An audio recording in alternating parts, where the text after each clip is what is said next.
Alright, welcome in guys to One Piece chapter 1085. We have a short chapter here with us today, and for that, we brought together Shadow number 7. How's it going, Shadow number 7? Hey, that's a solid number. That's I'm kind of a doing cool great. name, actually. Yeah, Shadow number 7 is kind of sick. And what are you? I'm Shadow number 8. Okay. Yeah, 1 through okay. 6 is reserved for the Gorosei and Eam, this chapter. Wait, what happened to 6? Oh no, it's 5 and yeah, Eam. 5 okay. and then Math. 1 and then 1 for 7 and then 1 for me. I'm bad at math, but I guess I've leached my powers onto you now. Yeah. Your math skills are deteriorating. Oh no, by the minute, every chapter, every One Piece chapter like seeps away my knowledge of math. Believe it or not, I used to be a math state champion. Oh, really? You're joking.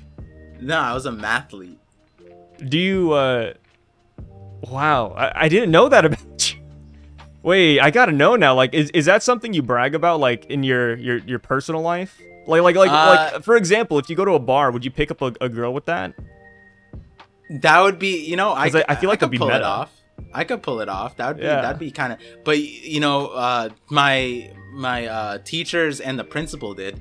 I'm pretty sure they still have my name and my best friend's name because it's both of us, like on plaques, like in the entryway, and like so that was a funny thing because like we'd always get in trouble. We'd always do things that would get us in trouble, but then like, is your name on the school? Like, oh my god, I like to imagine they look at you like how Shanks looks at Luffy. Like they handed off the straw hat and they're like, oh, we handed this kid the mathlete nationals. Speaking of counting though, we got Frankie letting what seems to be 5 turtles into the sea. Yeah, 5. Yeah. 5 turtles. Yeah, I was like, I gotta miscount this. I gotta bring it back to counting somehow. And with this cover page, do you see any real meanings behind this, or do you think it's just like a throwaway one? Because I see a lot of people saying that this is indicative of the chapter, and it might even have some parallels. What do you think? You told me about like the parallels. I like those parallels. For me, the instant thought was that somewhere in the future, Oda's gonna incorporate turtles because he's like basically practicing drawing perspective of turtles, and these are pretty good turtles, all things considered.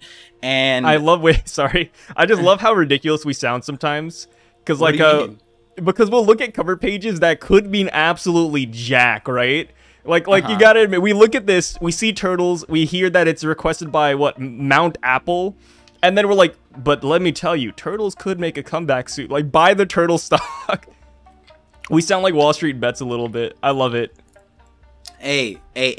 All I'm gonna say is this bet isn't too bad. The soft bet to invest in turtle stocks, I think is kind of solid. I thought you know turtles were gonna make a comeback in Wano, actually, because of the way Wano was structured. I was like, wait, this could be a turtle shell. Do you see the way the regions are split up? And then the minute we saw the Wano map, I was like, who came up with turtles? That's stupid. I was like sipping my coffee, like, turtles, guys, really? In Wano? Are you ridiculous? Nah, if you were really Wall Street I have my Bets, turtle stock still. I didn't sell them. Yeah, if you were really Wall Street Bets, you'd be like, Diamond Hand, guys, it's still a turtle. This is just a weird I'm embarrassed shell now. shape. Deleting all my tweets and my Facebook messages to the group. Nah, but like Laugh Tale could be a turtle. You know what I mean? I feel like Turtle Island is so like not meta. I feel like it's so it's like super fiction. He's done you know it what before I mean? too. Like we just off call we talked about it, but in one of the One Piece movies, there's an island that is a turtle, and it gets like bondage to a robot. Which I guess there's a better way to word that, but the main villain of this 20-year-old movie uses a robot rope to like bondage the turtle up. It's you the said strangest it worse thing ever. on call than you did before, and it was pretty bad before because I just don't know how else to word this. Like, he takes control of the turtle via robot. Yeah, I feel like one way or another, like maybe one of the, you know, later on we see the shadows, maybe one of them is a turtle, or maybe there is a turtle island, or maybe there's a like I don't know. I feel like Oda is gonna find a way to put turtles in somewhere. Trust us. Yeah. Especially for the fact that, like, you know, skipping a little bit, but like one of the main references to like celestial beasts that there is, like I've referenced it in terms of like Sanji, is like the black tortoise, and that's like that's made its way through a lot of very very classic fictional tales. I think Journey of the West also has that, and I think that's like inspired like most anime in general. So yeah, I mean, hey, we could be grasping at straws, but we're also, hey, I'm down for it. Yeah. But I like every the single sign connection one. we can. I like the sign one that you pointed out. Somebody said, not my idea, but somebody said that the D could actually stand for departure. And somebody had a really cool idea too, where they took that idea and then they spun it to another one where I think it's like a French word. The French word for departure is like kind of cool looking. Like it could be departure, but in a different language to add some spice to it, some Oda spice. And then we also see like the arrow that obviously looks like the emu arrow tail later in the chapter.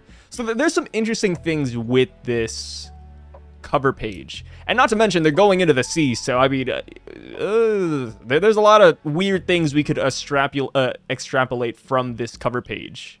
Yeah. The French thing actually made me curious, because I feel like I've said this a lot. If you guys see my recent Zoro video or a lot of my videos, the etymology of words is so important. I feel like a lot of them goes back to France. So when you said the departure thing, French, like apparently it would mean like death, the act of or fact of leaving the present life is like one of the root meanings of departure, or one of the like source words meanings for that. And that's interesting. And hey, like the arrow thing, it's like at the end of the day, I've said my conspiracy theories about these requested cover pages. It's like how many times is Oda drawing a legitimate arrow in the chapter, right? And then you're telling me that like in the same chapter where he draws an arrow as an attack from the world's strongest or most like mysterious and important character, he also puts in the hey guys, go back, let me know when the last chapter was where we got like an arrow like this, you know what I mean? Like it's kind of I like it. I like the idea. There was ever a duo in a game where you have to match shapes and their corresponding objects, like a toddler's toy, hit up me and Par. Hit us up. Yeah, we got that sauce. And like I'm even more curious about like if all of that's the case, then you have a bunch of turtles who are being told to depart to the sea. Wait, and they're baby turtles. Wait, the Gorosei could be the turtles because they're so old and crusty, just like these turtles. That is one. Another one could be, if that's the D in the D clan, then these are the baby D clan members that told to go to the sea, become pirates, go chase your dreams, as Queen Lily once told us. And so the other part that I'm very curious about is Frankie's role here, because like, Frankie. I just thought about this during the whole thing where Vegapunk told Frankie about the Void Sentry that we didn't get to hear. We cut back and Frankie has this exact same reaction, right? Like he's like crying about it. Oh yeah, he said it's a romantic tale. Yeah, and he's like tearing up, busting from the seams. So it's interesting that Frankie's doing this and that he's crying. But then again, hey, Mount Apple, maybe they just cooked up a hell of a cover page, right? This is a hell of a request, Mount Apple. What a name. I'm telling you, Mount Apple is just Oda, bro. Nope, Mount Apple exists, Par. We've had this discussion before. These people matter. This is an old lady who has a flower shop. She has an apple shop. She has an apple shop, Par. What? Okay. You are disrespecting Oda's wives club. His old women club, the knitting circle, the sisterhood of the traveling pants in Japan. They're gonna be so upset when they hear this episode. You know how this also connects back to Alabasta, the Kung Fu Dugongs. Didn't they all have shells on their back? Yeah. Yeah, so like hey, we're tying this back to Alabasta now, and Lily, Kung Fu Dugongs with shells. There's something there. I do agree though. It usually feels like we're reaching when it comes to weird cover page requests, but I love this one a lot. Like I just feel like there's got to be at least one thing from this cover page that just fits, or will fit later on. if not everything that we said. Yeah, just wait. 200 chapters later, we're not gonna be Mad Men, right?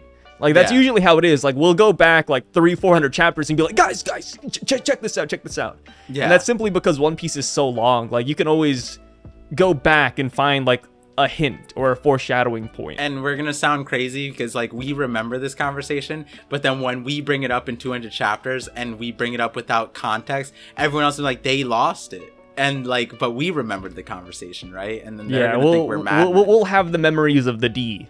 Yeah. All locked up in our turtle shell. I was laughing earlier because I was talking about departure, and the French word is literally just depart.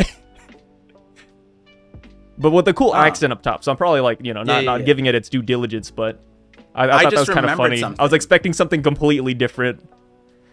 I just remembered something with the turtle thing. Remember that the celestial being thing? Like the celestial beast, one of them was a black tortoise. Yeah. The reason why I connected to Sanji is because Sanji the raid suit is called Memory Armor by Perospero, and the black tortoise, it has a shell because it was said to have the vault of the universe, which was the memories of everything. And so now I'm kind of like, wait, what if this actually is like these turtles are supposed to represent the poneglyphs? Like that was like soft symbolism because that's what turtles being long living, but then also, yes, wisdom and memories. It could be that instead of like, because in the chapter we talk about this exact situation where it's like these poneglyphs get sent out, but it's like we don't know exactly how or why or whatever, but like he could just be replacing the poneglyph, which is a shell, right? Like a sturdy thing that contains memories of something, and then the turtles being the representative of that. Like that actually just hit me. I like that. Yeah, wait, that's kind of... Man, Oda's goofing on us right now. I can already feel it. And a lot of people forget that Sanji had a pet turtle in his childhood. I have a new little thing that I've been doing from week to week now. Uh-huh. So as the spoiler guy, as you guys may know, I do spoilers, but I've been watching Japanese spoiler reactions. Oh, wait, like, that's fun. Like, wait, that's so cool. Like people think, you know, like, oh, like we Westerners are looking too deep into this. You should check out those Japanese reactions. They start bouncing off the walls like they're Luffy and Gear 5th. It's kind of funny. I mean, it's really wholesome too. If Uteron's anything to go off of, like he has fun with his videos, which I very much appreciate. But there's like 9 of the options of what this meaning is very clearly not it, right? And then he chooses one that probably means it. And I feel like if that's a litmus test for like what might go on, the kind of logic, then like the Japanese YouTube One Piece community is so funny. There's actually one YouTuber in Japan, and they sit down like it's a newscasting thing, like so Mamamoku One Piece Cobra, like, you know, obviously that might be a little bit stereotyping, but it's literally like that. It's literally like that. They just sit down and like, oh, spoilers. Like, oh, that's anyone great. was, I'm glad that there's no division of borders when it comes to spoilers. Everybody loves them. Yeah. If anyone was in the live stream though, you would have remembered that Sai got stage fright when it came to mimicking the narrator voice, and he pulled it out here in part 2. Yeah, I got that narrator voice on point. I just need like the words of what they say, and then I promise you, I could be the One Piece voice narrator. Yeah, it can happen. We'll bring Funimation up the joke. Hit me up. I live nearby. I know where your headquarters is at. Wait, do you really? I mean, it's like a couple-hour drive, but it's quote unquote nearby. You'd make that commute to. Well, I'll bring up the joke later when it's relevant, but I kind of, that would be so funny if you did the dub, right? Like like the chapter came out now, it takes like 2.5 years for the anime to catch up, and then it takes like 5 years. It takes like 5 extra years for the dub, or like 8 years or some shit. Well, no, so the dub is really close. Oh, is it really? I thought they're at episode 980. They are literally dubbing 1 to 2 episodes every other day. Oh, like, no joke. They are moving fast. And even the One Piece dub people are like, yep, we're speeding things up. I think they want to be 1-to-1 with the actual anime. Like, no joke. Like, I think that's their goal. By the time the One Piece is real. Dude, this is my... okay, so... I know we're going off a tangent. You can cut this out if you want to. But the Do you think there's a world where the manga, anime, and everything like all releases at the same time? Yes. That's crazy, right? Like, because I feel like that might. I hope so. Like, it might be like he releases the manga like a week, and then the anime like the next day, and then the dub all on that same day. Like worldwide, everyone gets the dub at the same day.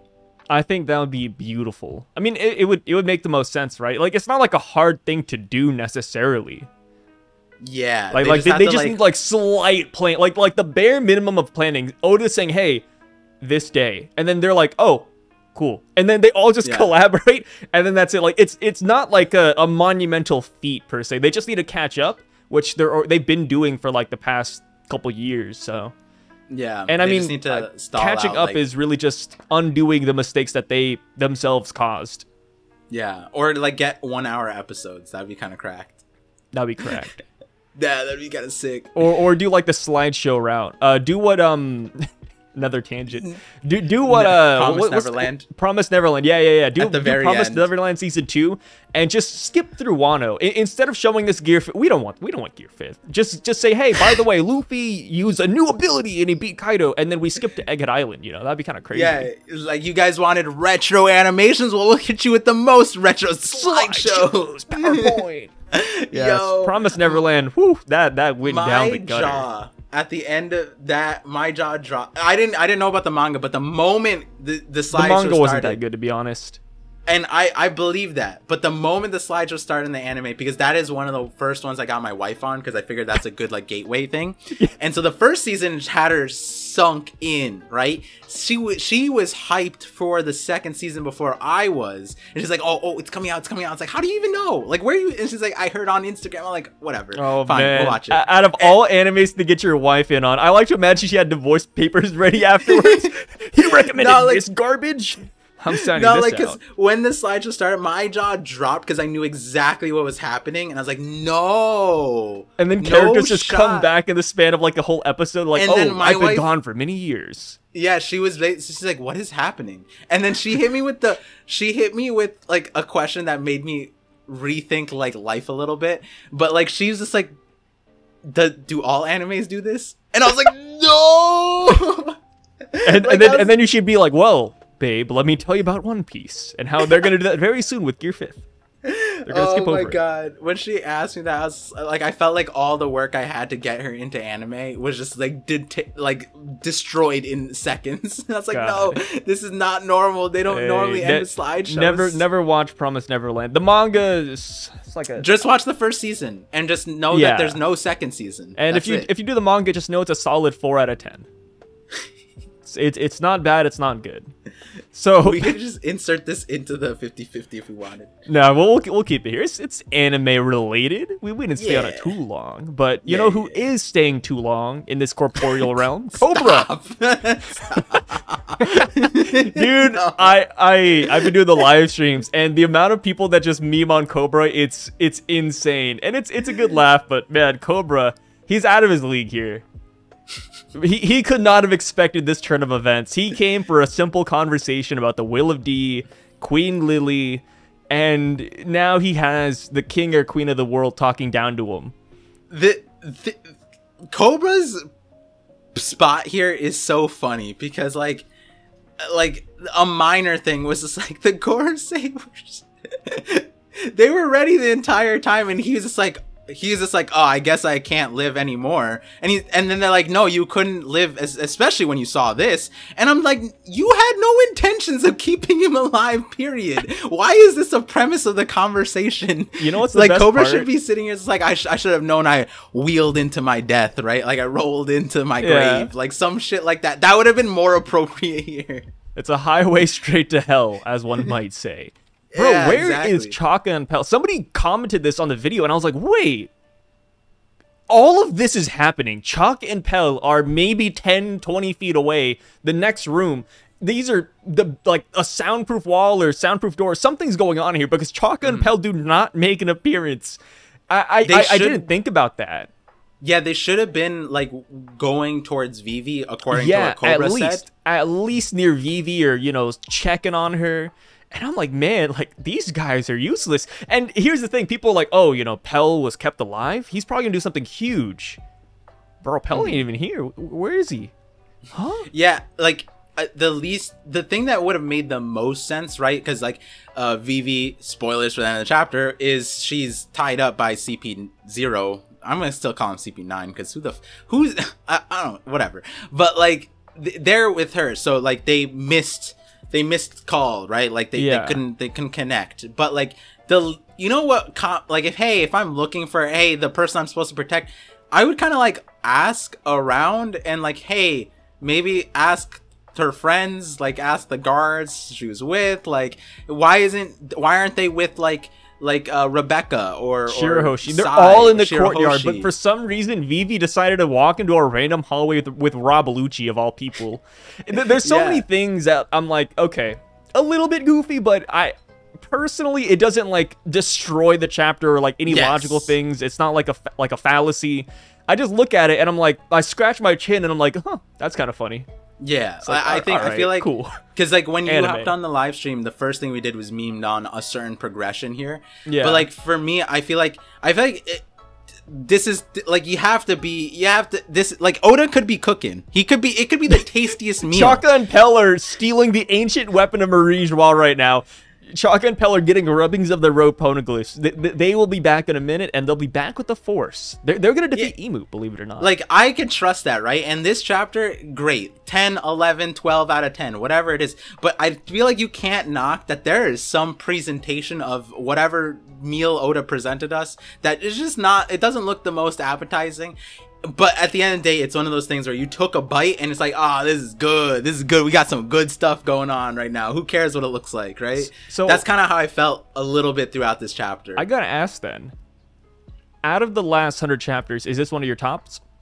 Oh yeah. Yeah. I mean, I love this chapter. It's so good. It's so good. I mean, I have a personal agenda that like I am still reeling about, because it's like for example, my wife was just asking like, why was this chapter so special? Why did you have to stream for 6 hours? Like, she was just like curious, right? And I'm like, oh, like one of my theories, not just one, like 4 of them all like kind of converged on this chapter.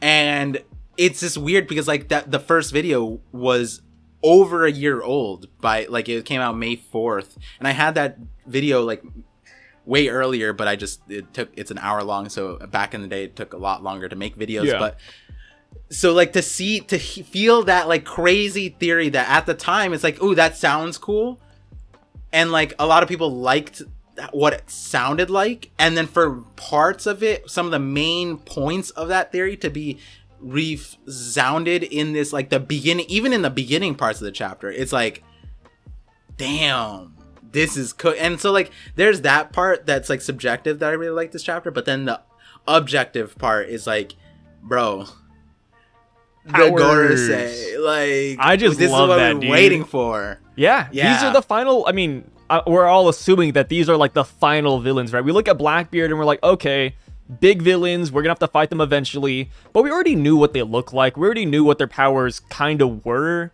so it was hype, but not as hype as the Gorosei and Imu, who people have been speculating about them for years. We didn't have an inkling of a clue as to what they could do, and now it's like, yo, this is this is pretty sick. I'm actually, I kind of like that I feel like we're trending to start like a little bit of a discussion before we get into the chapter, the nitty gritty. And like in this one, I feel like an interesting question that I want to ask you was, is I'll just ask you the question. Yeah, go for it. We got shown like the Gorosei powers, sort of, right? But the Holy Knights are still like under wraps. Is that a little weird to you that like we got Im and the Gorosei, and then the Holy Knights are still, we don't know, we have no idea what they can do? Is it like this, or is it like what is this? You know what I mean? Like, so I don't think the Eustace is out of the bag just yet with the Gorosei and Imu. Like these are still like really, really rough silhouettes. Like, yeah. Like, we could tell maybe what animal they could be, but obviously we know Oda and his silhouettes are kind of wacky. So, like, for all we know, these guys could all be chickens in disguise. You know? That was a weird way to put it. But yeah, like, I don't think it's weird that we haven't gotten the Holy Knights yet. If these were, like, fully revealed Gorosei members, like, narrator box, name at the bottom, listing what devil fruit or ability this is, then that would be kind of strange. But because we only got the bare minimum with them, I feel like it still has room for the Holy Knight hype and mystery. So do you think, here's like an interpretation I had. I was talking, I forget, I think it was Daxake, and I was kind of like, maybe the reason why it was done this way is because in order to understand the Holy Knight's powers, which we're probably going to get first before we get like the full, we might get a taste with Saint Saturn, sure, but like there was some interesting things even in this chapter, like, maybe they don't use these powers all the time. Maybe there's like a certain trigger, maybe there's a certain reason. Yeah, maybe I've seen that one. Right. And so like maybe we get a step way, we get an image of what the power could be, like opening up our imagination, and then later the Holy Knights are going to be like the stepping stone. And so I kind of was like thinking maybe Oda showed us the Gorosei in this way because it'll help us understand the Holy Knights. And without this, then the Holy Knights would have come out completely out of left field, right? But now with this context, like, oh, this isn't out of left field because the Gorosei could be like this or greater or this. I feel like that might make sense. So it's interesting because there's a whole other aspect that we can get into about like, I saw somebody say one last thing with this, but somebody was like, hey, like what if the only reason they transformed is because Sabo hit them with fire, and that if they're like shadows or lights, then they appeared because of the fire and the light that it created. And I was like, oh, you know what, that's not bad. Like, I'll put this one in the back pocket in case it's true. I'll remember this one. Sad Boy started the fires of revolution that sparked the shadows of the world. You ever play like Fallout or anything, or any like Bethesda RPG games?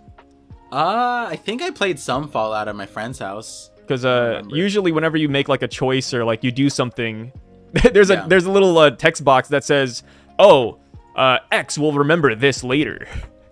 Like that's what it is. It's like whenever I hear a good theory, I'm like, oh, Sai will remember this in a couple of weeks. Yeah. It's like something like that.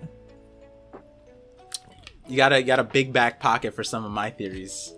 I need to. There's one theory that you talked about, which I don't want to get into now, but I enjoy it. I like the concept. Yeah. But speaking of theories, one thing that I think is pretty cool is that Imu refers to himself as Mu. I'm like, you know what? It sounds better than Emu. Mu is a dope name. Yeah, Mu. Mu is interesting. Actually, I haven't had the chance to see it. Like, that was obvious. I feel like it's just the katakana just chopping off the I, and it's just the Mu part. But yeah, this and also like TCB and OP Scan. I think OP Scans also put like the note as well about what this could possibly mean, or be relevant to. Yeah. But the whole dream void thing, that I just can't believe that was like just like thrown out there so like kind of casually. But it's also not casual in the sense of like if you are a casual reader of One Piece, this could just go right over your head. But like one of my like the Shadow series, the premise of it was that the Void Century was named after Emu, and so Emu's name might just be Void or refer to Void. And then later I had a video that was basically saying that Emu's name could mean imagination or like a made up like situation or something like that, and then that would be what a dream is. And the separation in between my line of logic and this is that I'm not a Japanese speaker, so like whatever connection that they made here wouldn't really make sense for me to be able to reach to, but I was pretty spot on. Like I think I tweeted out a few of the clips. I'm listening to them, I'm like, this is kind of unreal. This is kind of unreal that I said this. Like, I don't even believe that I said this now. And like then something that was funny is because in the chapter I think TCB had Mu and then an asterisk, and then in my video I literally have like Mu in all caps red with an asterisk there, and it's and I basically say like I think there's a reason why Oda chose to keep Mu here even though it might not be necessary, and it might be because Mu means something specific on its own. And then thereafter I think I went on stream and explained a few variations. I think I had the stream with Joy Girl too where I explained a few variations of Mu. The one that I was touching on was it's a Greek symbol, but then also in, I think, Egyptian, I forget what language or whatever, but it could refer to the sea or ocean in there. And there's a lot of different ancient connections you can make with Mu. I mean, I saw a bunch in the chat earlier too. And with ancient connections, apparently this name existed 200 years ago, 800 years ago with the 20 kings and queens. But before we get that confirmation, though, King Cobra is kind of cut off a little bit. What do you think about that? Do you think this pretty much confirms that they were from the Void Century? Yeah, I think it's strong. I think it makes sense. Like it could be that, hey, maybe this person is like a Cobra character, right? Like maybe it's a character that is a descendant and it continued on, but they had the benefit of the knowledge, whereas Cobra didn't. Yeah.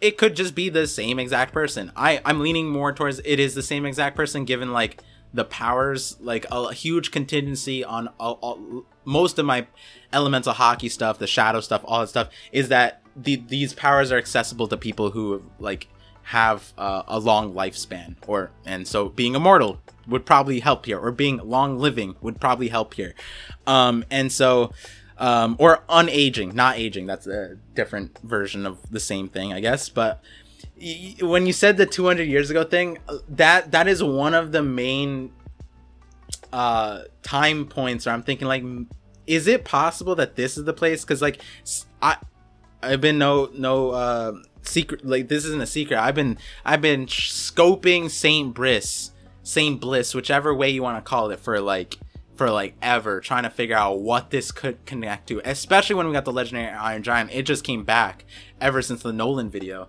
and I'm thinking, like, is Eam from there? Is that the original place? Because that's a place that has like Saint in the name, right? Like it's Bliss Kingdom, but they have a ship like trying to figure out like Bliss. where Emu came from, like their original country. Yeah, like I would imagine that a Saint country, like if it's a kingdom and their ship has a Saint like ship, like it's allowed to have that, then I would imagine it was connected to the world government at some point. And then is Bliss connecting to Emu? Is that the original kingdom that they were from? Because then you also have to figure out, it's not like Cobra is privy to all of the countries like history, right? Like he knows his country, so it kind of has to be something that he had to have heard like somewhere. And I don't know where Cobra could have got that part of the information. I've heard the name Emu before. It could be a coincidence, but one of the first 20 was also called that. It's like, where did he learn that? Like he barely knew about his own ancestor, right? Like it's kind of another thing that's interesting with this is that if this was a name of one of the original 20, it's like like you said, like their kingdom exists out there somewhere. And then there also probably is like a family line of Emu that is in Marie Joie. Like he probably has like a cousin, a son, daughter. Like they're probably there somewhere, which could explain the Holy Knights. Like maybe there's a big mom thing going on, but I don't know. Yeah, like unless they chose not to, like that could be like I'm not gonna reproduce. Yeah, like I don't want anybody to take my throne. Like the Great Cleansing could be like the overpopulation problem, right? Like, oh, there's too many people here. You know what I mean? Like, I don't like, you know, because yeah, when Cobra's saying like one of the first 20, it's like, do we know the 20? Like, do we know? Like, like another one that came to mind was Oikot Kingdom. I'm like, is that one was wiped out recently? We don't know why. I've been focusing on that a lot. Is that a kingdom that was originally a part of the world government, and is that where this stemmed from? Emu would give like special treatment to his own country then?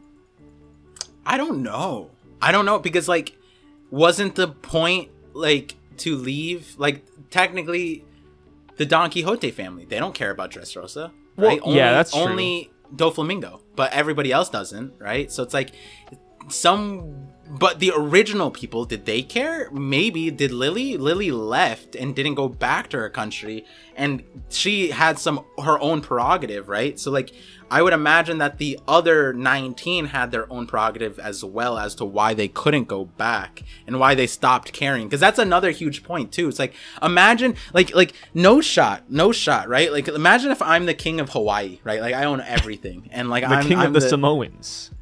Sure, right? Like, I own all of these islands. This is my kingdom, right? I am the king. I am the leader. Everything is mine. Money, whatever. I could do whatever. I could be a just king. I could be a bad king, whatever. And then some goofball ass other 19 kings try to convince me, like, yo, let's move into, like, this gated community on this, like, red rock over here. Like, are you really giving up being the king of an island to live in, like, Beverly Hills? Like, I don't think so. You know what I mean? Like, I'm not trying to... If I had an island, do I go to a gated community? I don't know. You'd have to give me a good reason to do that. And that's what I talk about in my Void Century video, where I'm kind of like, what could possibly be the reason? And it might be that they set, like, some kind of events into motion that would kind of destroy life on the islands, or reset life, or change it, and they would be unaffected. And, like, I gave a few different examples, but yeah, like then it's like I don't even know, because the other part of the context is, like, wasn't the whole point of the 20 kings for all of them to be equal? Like, how are they all accepting that Eamon's just above them? Like, that part is also not making sense, because I think there was also... Well, he's like the hidden ruler, right? Do you think the other celestial dragons know about him? Well, we don't know about but clear the Gorosei have to be... Oh, yeah. Right? Like, I don't know if the Gorosei are, like, you know, the 20 kings. That doesn't make sense at this point, right? Like, it'd be kind of weird, like, oh, like, they're talking about the 20 kings, like, and, like, 5 of them are just right there and they're just, like, not saying anything, like, oh yeah, they're talking about us, you know, like we were one of the original, like, I don't know, it's kind of weird. I don't think that they're original 20 kings, but then at the same time, like, did the were the 19 kings just the veil was pulled over them the entire time? I think the veil was pulled over them, to be honest, and Lily was the only one who figured out, and then that's why they left. I don't think so. Okay, so we can get to the Lily portion now too, because I think that's interesting. Like Lily's blunder that she made 800 years ago, which was releasing the poneglyphs, or spreading them out, and letting the D live. I guess that's another thing you could associate with that. I think that's really interesting, because, like, I don't think Lily made a mistake. I think she definitely did it on purpose. But and then it comes back to Eam, because it's like, well, did Eam know that Lily was a D? Right. Because, like, I've seen a lot of mixed opinions with this, because some people say that Lily was a D the entire time. Some people say that Imu knew that Lily was a D. Some people say that Imu didn't know that she was a D. And I just want to know, like, what are your thoughts on that? Like how do you feel about Lily and her D and her connections with Emu, or Mu, I guess? You definitely convinced me more to your side of the perspective that you explained yesterday on stream. I don't know if it changed since then, but I like the idea that the D, she wasn't originally D. She got the D, and the D was like a symbol towards some kind of, like, organization agenda that was, like, loose, and everyone willingly accepted into it, similar to how the Grand Fleet was. I really like that. I feel like at this point, it's crazy how we get this information and it's still open-ended. Like, I feel like more questions than answers with this chapter. Yeah, like because I've seen complete radical side of it, and I don't particularly agree with this one, where it's like she is the sole progenitor of the D clan. Like, yeah. I've seen that, and then also there was, like, another version where it was even crazier in terms of Lily's role. And I'm like all for giving, like, Lily that crazy amount of power and relevance to the story, but I feel like it's obviously somewhere in between, and I'm leaning more towards, like, the D clan isn't a lineage thing. Like, it's a mindset thing. Like, I feel like that's at the end of the day what that is. And then the question becomes, like, okay, well, Emu acknowledges here that, like, the D clan is the moniker of our ancient enemies. In recent times, it has cropped up more frequently. However, it is nothing but a faint echo. This is the TCB translation, by the way, guys. Those who carry the name do not even know of its true meaning now, and yet. And then it goes on to, like, Lily's blunder stuff, and I'm kind of, like, sitting there, like, Emu's kind of implying that though that they don't know the name, there's still the same thorn at the side of my hip, like that Lily was, right? And so to me, it's kind of like, if it were, in your situation where you're saying like the Grand Fleet and all these different people signed on to absorbing the D-Clan name, then each, like what we see like Blackbeard, Luffy, Jaguar, whatever, they each have like a dream or something, and that could be embedded in their lineage factor.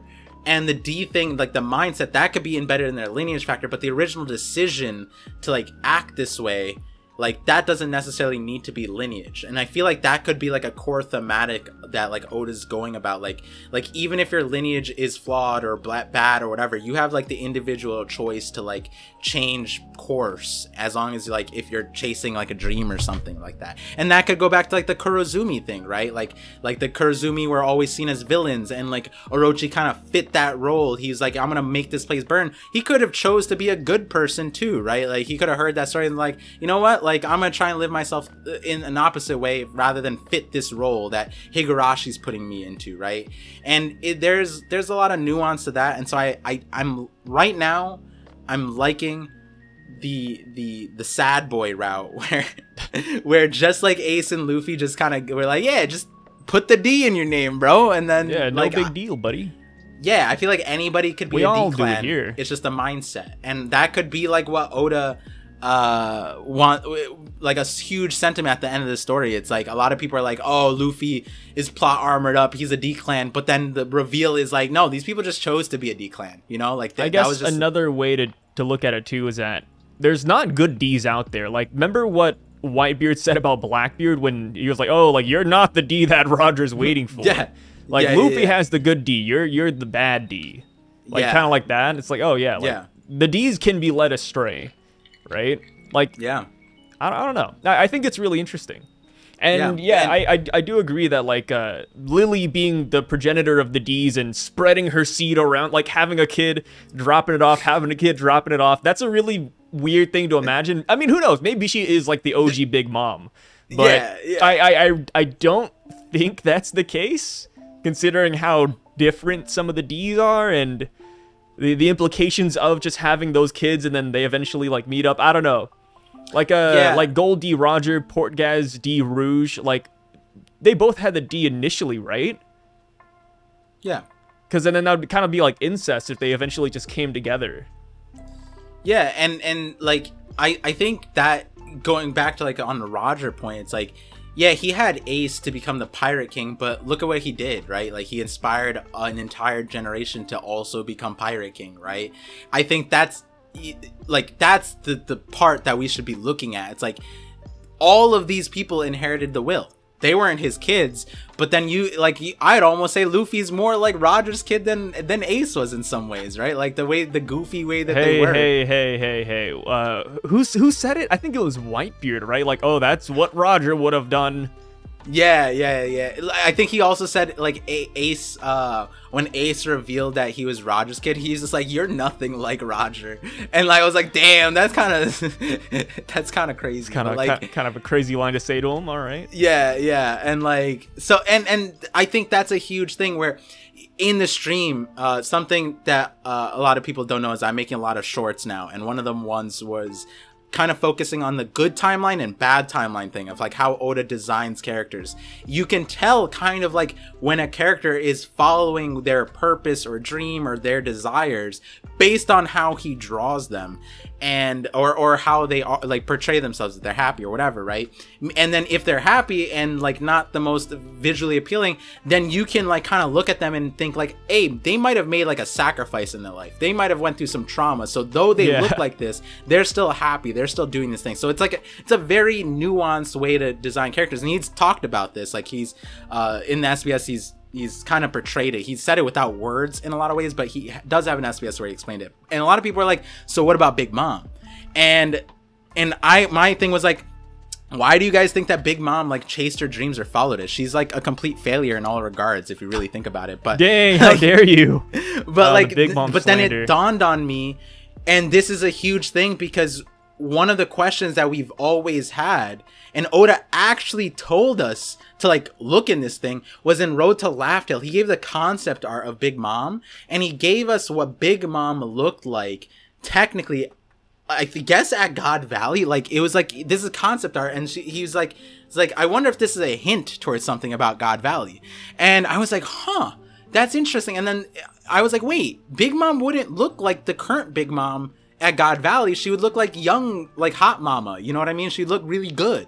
And when you think about it, the difference is right after God Valley is when she started having kids. And it might be because, like, when you look at, like, Whitebeard's crew's, like, family, whatever, like, he's always wanted that. But then Kaido says something. Kaido is like, oh, like, a crew full of conquerors is flawed. Like, that's not successful, right?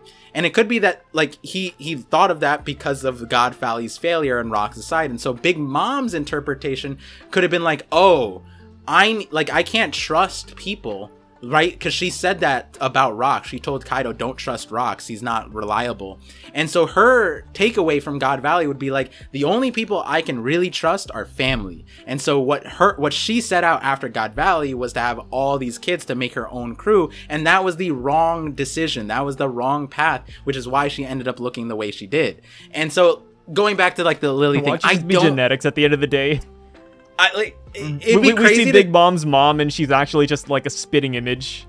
No, we see Big Mom's mom, but like the separation is that Oda clarified that she is a regular human, and then in that chapter was like she's giant size, giant strength, giant potential, like giant man, like everything about it, right? Giants. Like she looked sort of like her mom, but like also. Like she was just a monster, right? Like her parents were kind of they were kind of not silhouetted, but we only saw like their bodies, right? No, we saw like in the manga we see saw like the their face. We didn't see their face. Okay. We saw we saw like this. Yeah. So we could see that, and then so it's like the body. The body's the only thing we can really make out. Yeah, in the digital they gave the Big Mom's mom the same hair color. They gave her the same nose, but everything aside from that, it's completely different. And so like, hey, maybe Big Mom's the D-Clan and she's from Lily and she inherited Lily's thing to make a bunch of kids. But in terms of the progenitor, I think, like, line of theory, I feel like that might be the flip of what the Celestial Dragons did, right? Because the Celestial Dragons, like, 100% are incest. Like, that just has to be the case.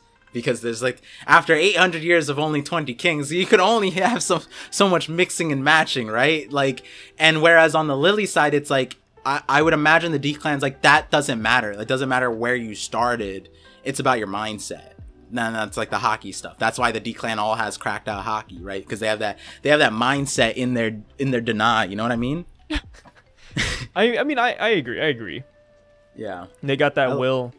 Yeah.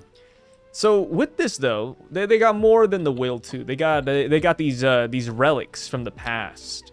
They got the poneglyphs that Lily spread around. How do you think Lily spread the poneglyphs? How do you think she spread that stone? Wait, what's up? I was gonna say sperm bank. Oh my god. No. Like, the turtle thing, I'm like low key. I'm liking this idea that like, wait, like the turtles spread the poneglyphs, or the turtles are like the connection. Maybe I don't know what to like think about. Like maybe somehow the poneglyphs are the remnant of the shell. Like I don't really know. I mean, you know what's funny is that terminology is actually in the chapter because it's like Eam says that the D-Clan, it is nothing but a faint echo, and the actual like translation would be like a hollow shell, or like not a hollow shell, a shed, like a bug shedding its like exoskeleton is what I've been told. Like that is a common term used in that context, and that was interesting for another reason. But I like the pawpaw fruit. You told me about that. I like that. Or no, someone super chatted that one, the pawpaw fruit. Yeah. That I Lily think the had the pawpaw fruit is like it's becoming a really popular theory now. Yeah.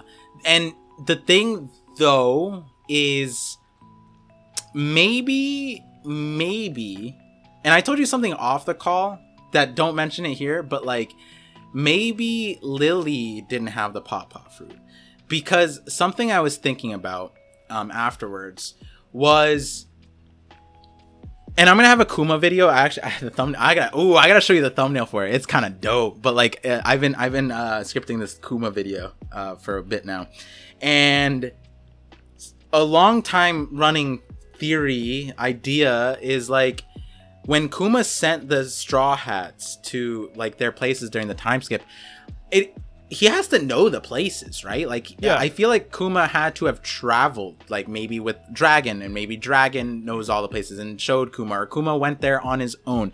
He has to know those places, right? And I'm thinking like, as a Celestial Dragon Lily, is she traveling? Is she going to all these places, like personally?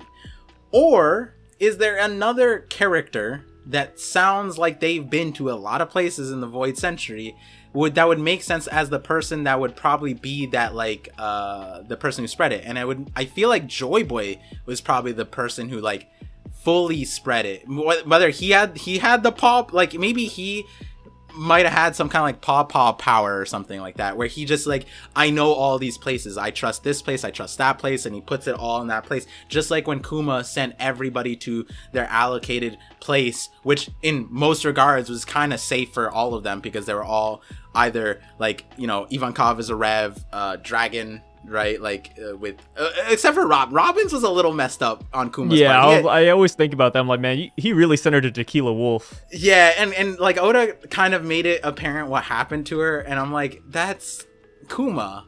Why did you want her to feel what you felt? Like, he probably like got the timing wrong. He was probably like, oh, like by the time I send Robin to Tequila Wolf, they'll be liberated. It'll be great. Yeah, it'll be 1-to-1. But she like stayed there for like a solid 2 or 3 weeks into slavery, and then she's like released. I'm like, ooh. Dang. Yeah, and like maybe like we could call that Kuma's blunder, but like, and as far as like what Lily's blunder is, I like, it's again, it's like, it's so weird what the context of what this blunder is, because it's not like she wrote the poneglyphs. She's not unless we're making her Kozuki, she didn't write them. Like, does she have the powers to send them? No, it sounds like probably someone else might have done that. So it's I feel like she did it. I feel like she had the power to do it. And it's like the way Emu words it, right? He calls it like Lily's blunder. So it sounds like she was tasked with moving the poneglyphs. Or like destroying it, I guess, is a better way to put it. But Im also like tied a lot to that blunder. That also kind of guised everything. Because what Im also said, without that blunder, there would be no pirates chasing the poneglyphs in pursuit of treasure either. If it were not for Lily's incompetence, those vexing relics would never have been scattered all over the world, right? And yeah. I'm kind of like, huh, where does her role start and where does her role end? I'm not saying that she isn't like without her, yeah, the poneglyphs probably wouldn't have been able to be spread, right? But is it something like she allowed for the opportunity for those things to be spread? Like where were the poneglyphs, right? Like, where were they originally? And because Im also knew about them, right? The vexing relics. Did they know about it after the Void Century or before the Void Century, right? Like, did Im? I think you said something like, "What did Im like task Lily to destroy the poneglyphs and she failed?" Oh no, someone super chatted that. Like was Lily's blunder like Lily unintentionally made the poneglyphs somehow? And I was like, I don't know. Like, that doesn't make sense to me either. But like, at the end of the day, with this, as much as we got from here, it's like Imu put a lot on that blunder, and I don't know where the buck starts and buck stops, because the other part of it is, I was thinking about this afterwards, like, and this just might be a Cobra lineage thing, like, because Cobra's dying message was the worst dying message of all time. I just want to throw that out there. Hey, it could be significant, like that line, Luffy might get that line that Cobra sent with Sabo, and Luffy's like, oh my god. Me and Vivi, we're D-Clan. Wow, we share a name. That's crazy. No, because the message that he said was just that we share the same name, right? That's all it was. And then he goes, like, I've come to realize something. I know what path Alabasta should follow. And then he said, like, he says like the letter out loud, but like, was that also part of his message? It was like, tell them we share the moniker D. And like, I guess the rest of it does follow, but I'm just like, yo, Cobra's goofy. And so Lily, right? Like, I'm kind of thinking like, okay, so she sent this letter. The letter didn't go anywhere. The letter is very. It's like Toki's prophecy. Like, oh, Toki, if you're seeing in the future, can you tell us when, who's gonna do this, how they're gonna do it? Like, no, like but at give least, me the layouts. No, so I actually realized this. There's a weird thing, sort of. The Akazaya 9 technically they didn't name themselves. No. Like the narrator said they started being called the Akazaya 9, and the thing was that all the modern stories of them, it was like it stayed strong because of Toki and her like last words about the 9, like the shadows and whatever, and like and then Orochi was like, oh, the 9 phantom ghosts, samurai people, and like he got all hyped up about that, and he ended up spreading it through Toki's message. So at least Toki's message ended up like impacting an entire generation of desperate people, whereas like Lily's message reached literally nobody. It only reached her own family. Yeah, and that's another and Vivi thing. doesn't even have it yet. We'll even learn about it. We'll find that out later.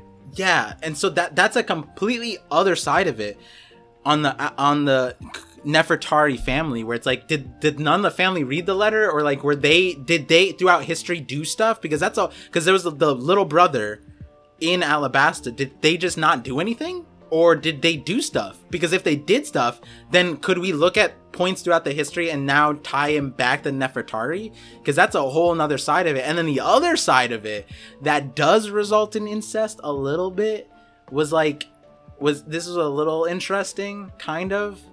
I think I brought it up before, was like, isn't Vivi's mom also like a royal? Because like Cobra said that Vivi looked just like her mom, and if Vivi's supposed to be like a Lily spitting image, then it's like, why would the mom also look like Vivi?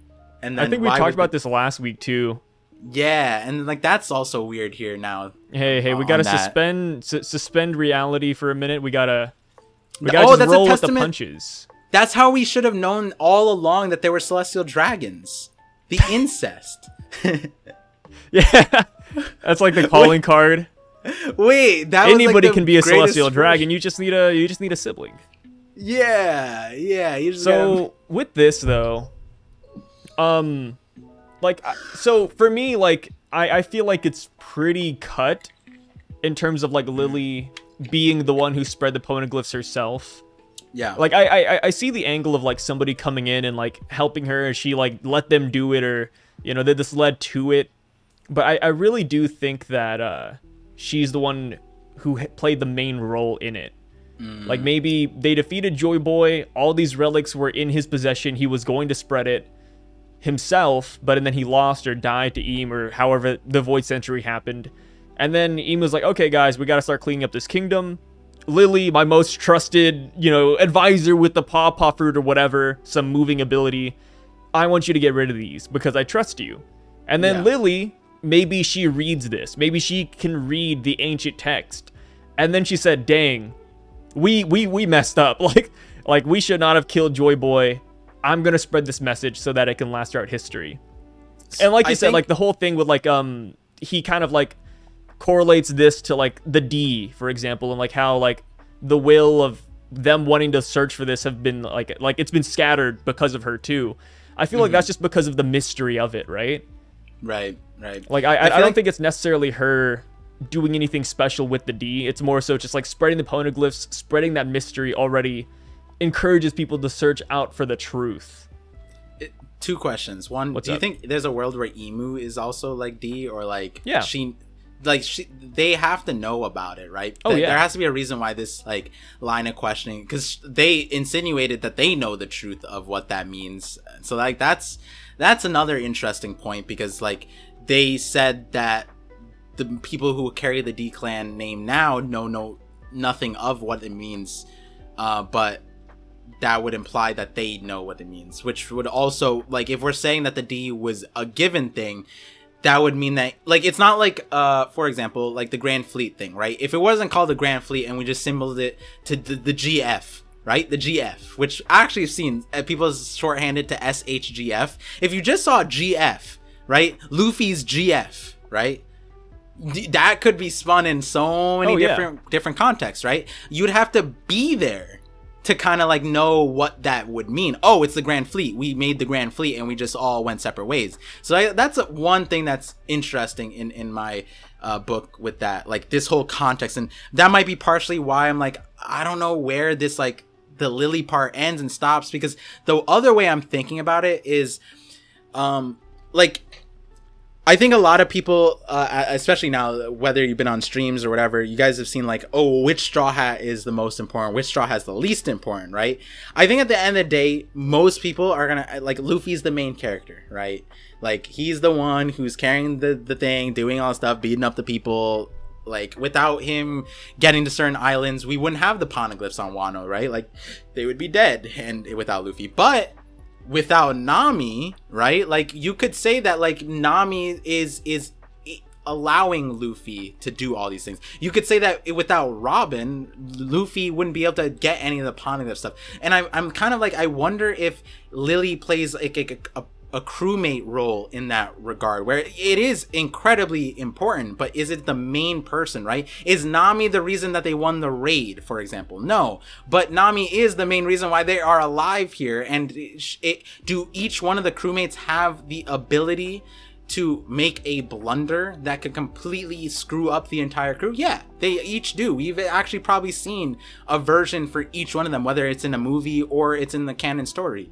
And I feel like maybe that's where Lily's storyline goes, and it might even play back to the whole like Vivi joining the crew, right? Like Lily might have been the Vivi that joined the crew of Joy Boy's crew, and there, like that's a whole nother context. And the other part of it that's still interesting to me is like again, in terms of the bad messaging, it's like, yes, like I want to spread this message, and yeah, like I guess Eam kind of self-reported that they don't understand the Poneglyphs, which is probably explains why they need Robin. I think that's kind of like a solid ground. I can confidently say that like I don't think the Gorosei or Eam themselves like know what's on the Poneglyphs. They're just confused by it, I guess.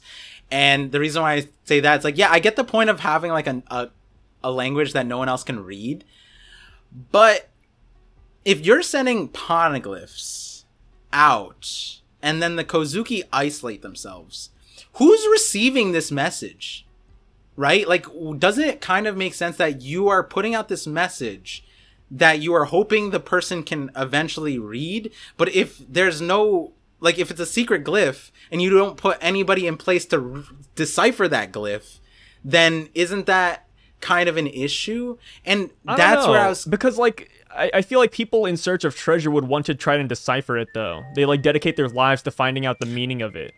I'm talking about the like back, like originally. Yeah. Like, does Lily know like the Void Century would happen 800 years? Like, yes and no, right? Like Joy Boy or whatever was on Laugh Tale saw the future, but like Toki didn't, right? Toki didn't necessarily know everything. She was just hopping until she met Odin, right? How much did the powerful, normal people of back then know? Did the Celestial Dragons know? That would be Lily. And like, that's where I'm kind of like, maybe the D, and this is one of the things I was going to say, is like, maybe, so something else that we see with the D clan is the voice of all things.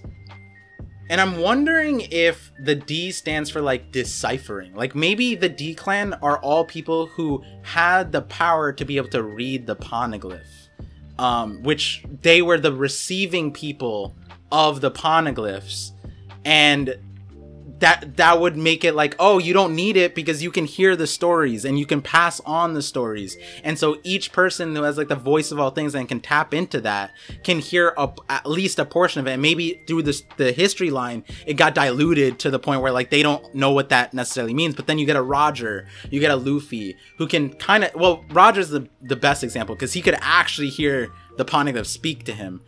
But then we also get like these characters with the voice of all things. Maybe that's like the core thing of the D clan specifically. And and Lily might have, so anybody who has the D is someone who can read or originally could have read it. So even if you couldn't like have, if you didn't have the voice of all things and you're Lily, maybe like you said, maybe she could read the poneglyphs, right? Like maybe that's why she was a D clan. And I'm thinking that might be another interpretation of the D. I don't mind. I don't think that would hurt or do anything with that, you know? I think that'd be a cool like thing they could add later on. Yeah, because I think that goes back to like the Wano thing, right? Like the people who signed on for the crescent moon tattoo, they were also the people that Kinemon thought that could decipher his message, and like then they over-ciphered it. Yeah, in a way. Yeah, and I've always thought that was Oda's way of like, hey, look at the crescent moon. It's like, it's not a D, but it's very close. And like, what if it was just misinterpreted, right? Something like that. Yeah. And this would be a version of that where the poneglyphs are misinterpreted. It's one of those things where it's like, ever since the poneglyphs and the Will of D has been announced in the story, like many, many years ago, like 20 plus years ago, people have been theorizing about this like nonstop. I think there's a theory for every single possibility, like Doctor Strange, like going into the multiverse. There's a theory for everything out there, and it's like, funny how this chapter like brought it full circle in a way. Like, we just came right back to it. We got some more information. You know, we're dusting off the archives. The cold case files are coming back out into play, and I really enjoy it. Yeah. So, do you think, based on this chapter, what do you think the D stands for? That's like where are you stuck? Like that's the thing though. Like we kind of like make 1,000 theories, and then one of them, you know, has to be right eventually. But like right now, today, the par vision of 6 to 1:13 p.m. Central Time. What do you think the D stands for? That is not the time. Oh, okay, I see. Well, my time. That's why I said Central Time. Gotcha. But yeah, like you don't have to be like sold on it. You don't have to like put your stocks down on it. You don't have to diamond hands it, but like, what do you think right now? Because people's opinions can change. Like, tomorrow, if you're like, you come up with a different answer, that's totally fine. Yeah, I feel like this chapter, it's interesting because like the Void Sentry thing, like I basically got that name, like the logic line behind it. Yeah. All right. But at the same time, that doesn't mean like, that just leads credence to, hey, maybe we should look at the rest of this logic line, the video.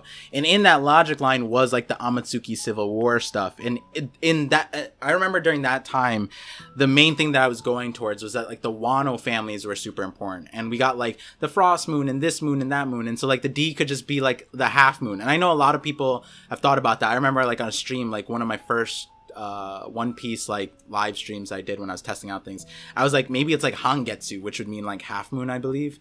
And I kind of am still leaning towards the moon, because like the D referencing the moon in some way, it's hard. And this chapter actually did change it a little bit, because the decipher thing I like that.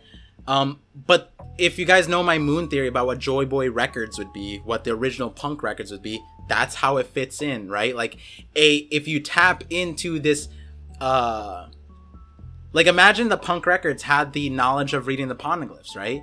Technically, Vegapunk kind of has like the knowledge of the like Ohara, right? If you tapped into that, you would get that knowledge, right? So maybe that's what the D kind of symbolized. Like, this is a key, this is a meaning, and it just got misinterpreted over the years. So the decipher thing, I think that's where my like stocks are up. But like, I think the moon one is just up there. I think that's just like the moon hive mind, like the voice of all things in the community. I think the fact that everybody kind of like, there's something important about the moon. If it's that simple, that would just make sense. It's not that crazy, but it's also it's not that deep, but it is deep. It's not that try hard in a lot of ways. It's like, it's an Oda thing to take something super simple and then make it insane. But when you said the departure thing, I like that. And the reason why I like that is Lily's message. The D would be like people who always set sail, I guess. I don't know, like who always leave. I don't know. Like like when you look at the meaning of what departure means and what the pirates are doing and what Imu acquits or attributes to what Lily's blunder did, it was that because of Lily's actions, now all these pirates are searching for treasure, right? And then Lily's message is like, everybody set, like, what exactly? It was fly the flag that heralds the world's eventual dawn. And it's like, you know, that would mean departing, right? Like, it could mean dawn, but I think moon. I think moon. Yeah. That is what Parvision 6 p.m. CST. The specific time. Yeah. All right. I respect that. I see that. I like the moon symbol. I like the moon one. I'm sticking with the short, sweet, and simple answer of dawn, because I feel like that holds so much significance, and we've heard about it throughout the series so far. I feel like it makes the most sense for me right now. Yeah. And if Dawn was like a clan, like a group, right? Like we're saying, like the Joy Boy Pirates, for example. Yeah. And they have to have a name. I like the moon idea, but the one thing that comes out of it is like, well, what was their name? Like what name did they fly under? What do you mean? Like so if we're saying like they were like Joy Boys, like the Dawn Pirates, and that's what the D symbolizes. Yeah. And like what would they be? Like the Moon Pirates then? Well, wait. With the moon symbol? The Dawn thing is kind of interesting, right? But like now that we know Mu could possibly mean dream, there's another like connection there where it's just like, if Mu, like the Mu part is also interesting to me because that would just be the beginnings of moon, right? Like in katakana, right? Like Mu, moon. And so it's like, is that also just like a half moon thing? Maybe Mu is the other half of the moon. I don't know, but I like the dawn thing because, like, you know, people said the straw hat connection, and like when the sun is on the horizon and the dawn, you see the D, and like the rising D, you know, whatever, the morning D, however you want to spin it. But like, I like that. And I think the reason why I would like that one is if like Laugh Tale or whatever thing had like it was reliant, you can only do it at the dawn, like a specific dawn, sorry, like you know, a like specific time. Yeah, like that would make that kind of cool. The moon thing is like, it would just be like, oh, you can only do it at night, right? Like I feel like that's where those name things also relate back, where it's like certain things need to line up, and both of those things are contingent on that. Which way or the other, that's where I'm kind of like, I've said this when people ask me about what I think the D thing is.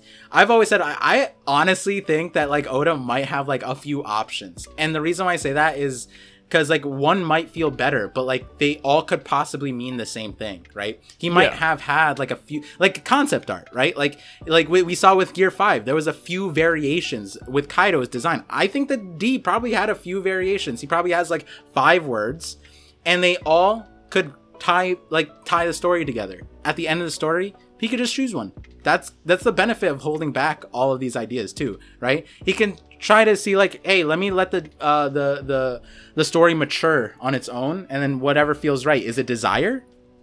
Maybe. Is it departure? Maybe. Is it dawn? Is it do I want to make it time based? Is it dawn? Is it related to the moon? One way or the other, right? Like I think Oda will find a way to make it fit. I don't like, and that's where my answer is. Like, I don't necessarily know if the D part is super important, because I think at the end of the day, all of our ideas share a similar thematic in that regard, which is why I also haven't like had a crazy D theory yet. But maybe I will. Maybe I go cracked out and I go, it's Decipher. It's the Decipher clan. That's what it is. I think with the D, like you said, I was never a part of like figuring out what it means, because I feel like it's like what Eames said, right? Like they're just empty vessels. Like they just have the name. I feel like until we get the backstory and like the connotations behind it, the D is just a thing, right? Like even if it was Dawn and people are like, oh, like if it's Dawn, then we would have guessed it already. Like people already speculated about that. It's not a big reveal, but it still is a big reveal once we learn the backstory of it. So that's kind of why I like that one a lot. Yeah, I like what the chat was saying. They're spamming the B's. Yeah, they were like, "Oh, the opposite of D is B," and then I'm like, it's kind of funny because I was thinking like Joy Boy, like maybe Joy Boy had like the other, like, you know, like Joy Boy had like the moon drawn on him, right? He had like half the moon, and then everybody else did the opposite so they could all fit with Joy Boy, and they're like, yeah, we're with you, you know. And then like, it made a son, and he's like, man, I don't want to be a son, bro. Like, yeah, like, I don't want to be represented by the Don. Get out of here. Yeah, he's like, y'all are gross. Get this shit out of here. This is nasty. Like, you know, and hey, I think Oda's gonna make us laugh at the end of the day. That's the other part, right? Whatever the reveal is, it's gonna be fun. It's gonna be goofy. It's gonna relate to something like whether the name itself is goofy. I think the context of it's gonna be goofy, right? Like, I feel like that alone is gonna be kind of a fun part of this. I can't wait to like the Void Century, and it's just goofy as hell. Yeah, but I like throughout the entire thing, the Grand Fleet thing that you said. I think that just resonated the most with me. Because my personal thing is like the D is the mindset thing. At the end of the day, Luffy, like what I said, remember on the stream was like imagine the scenario. Imu's just like, you peasant heathen little demon spawn. How dare you step on the empty throne and think that you can rule the world? Like you carry the D name, but you don't even know what it means. And then Luffy's like, who gives a shit? And it just knocks Imu off his ass, and it's like, that's exactly what Luffy do. Luffy just says, I don't know the alphabet. Yeah, like he's just like, D what? Like, what do you mean? Like, I don't care. And then like with Nika, it's like the same kind of logic. Anybody tells him like, you're actually the mythical god Nika, he's like, so I stretch? And like, it's not gonna mean anything to him. It's always so interesting when I think of Luffy and like the Void Century in the D, because it's like, yeah, like he'll learn about it eventually.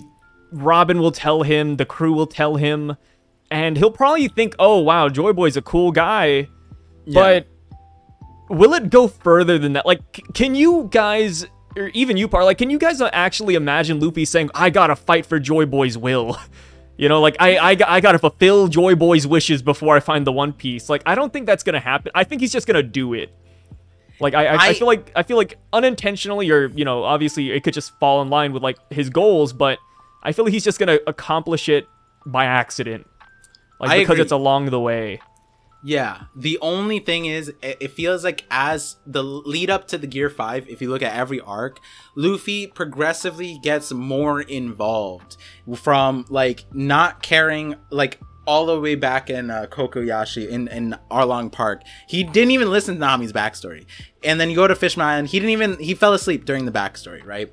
But then he had the fight with Jinbei, and then he realized like, hey, like this stuff is important, right? Like to a certain extent at that point. Then he goes to Dressrosa and he hears the stories, and he doesn't necessarily need to listen, but he's like, Frankie, do what you want, right? Like we'll take care of this, right? We're not turning our backs around. And then we come to Whole Cake Island, and then Whole Cake Island is just like kind of like I think he says something like, this is awful or something, like this is bad. I forget what he said. And then we get to Kaido, we get to Wano. This is bad news. Yeah, I don't think like some this. Trouble's afoot. Yeah, and then we get to Wano, and then he's like upset, all because of the food stuff.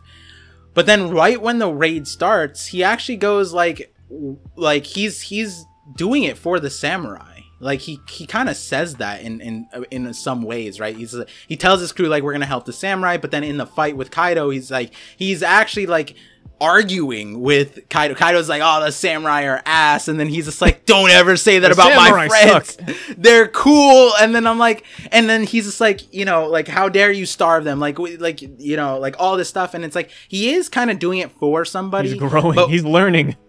As far as would he do it because somebody else wanted to do this 800 years ago? No, right? So I agree with you, but there is like a weird mix in where Luffy might stand by the end of it. Because like Luffy and Momonosuke, for example, Luffy's original reason is because, you know, he became friends with Momonosuke, Kinemon, and they asked for a favor, and he said, hell yeah, I'm gonna help. And then he got here, and then more people asked for favors, and he's like, I'm already doing this, hell yeah. And then he gets to the rooftop. Kinemon, you know, gets his butt stomped in. He's bleeding. He's almost dead. He survives. I don't know how. He survives again after that later. I don't know how. Yeah. But Kinemon says, Luffy, like, please, like, save Wano. Like, we couldn't do it, man. Like, we need you now. And then Luffy just says, you know, he says, shut up. Of course. Like, we're friends. We're Nakama.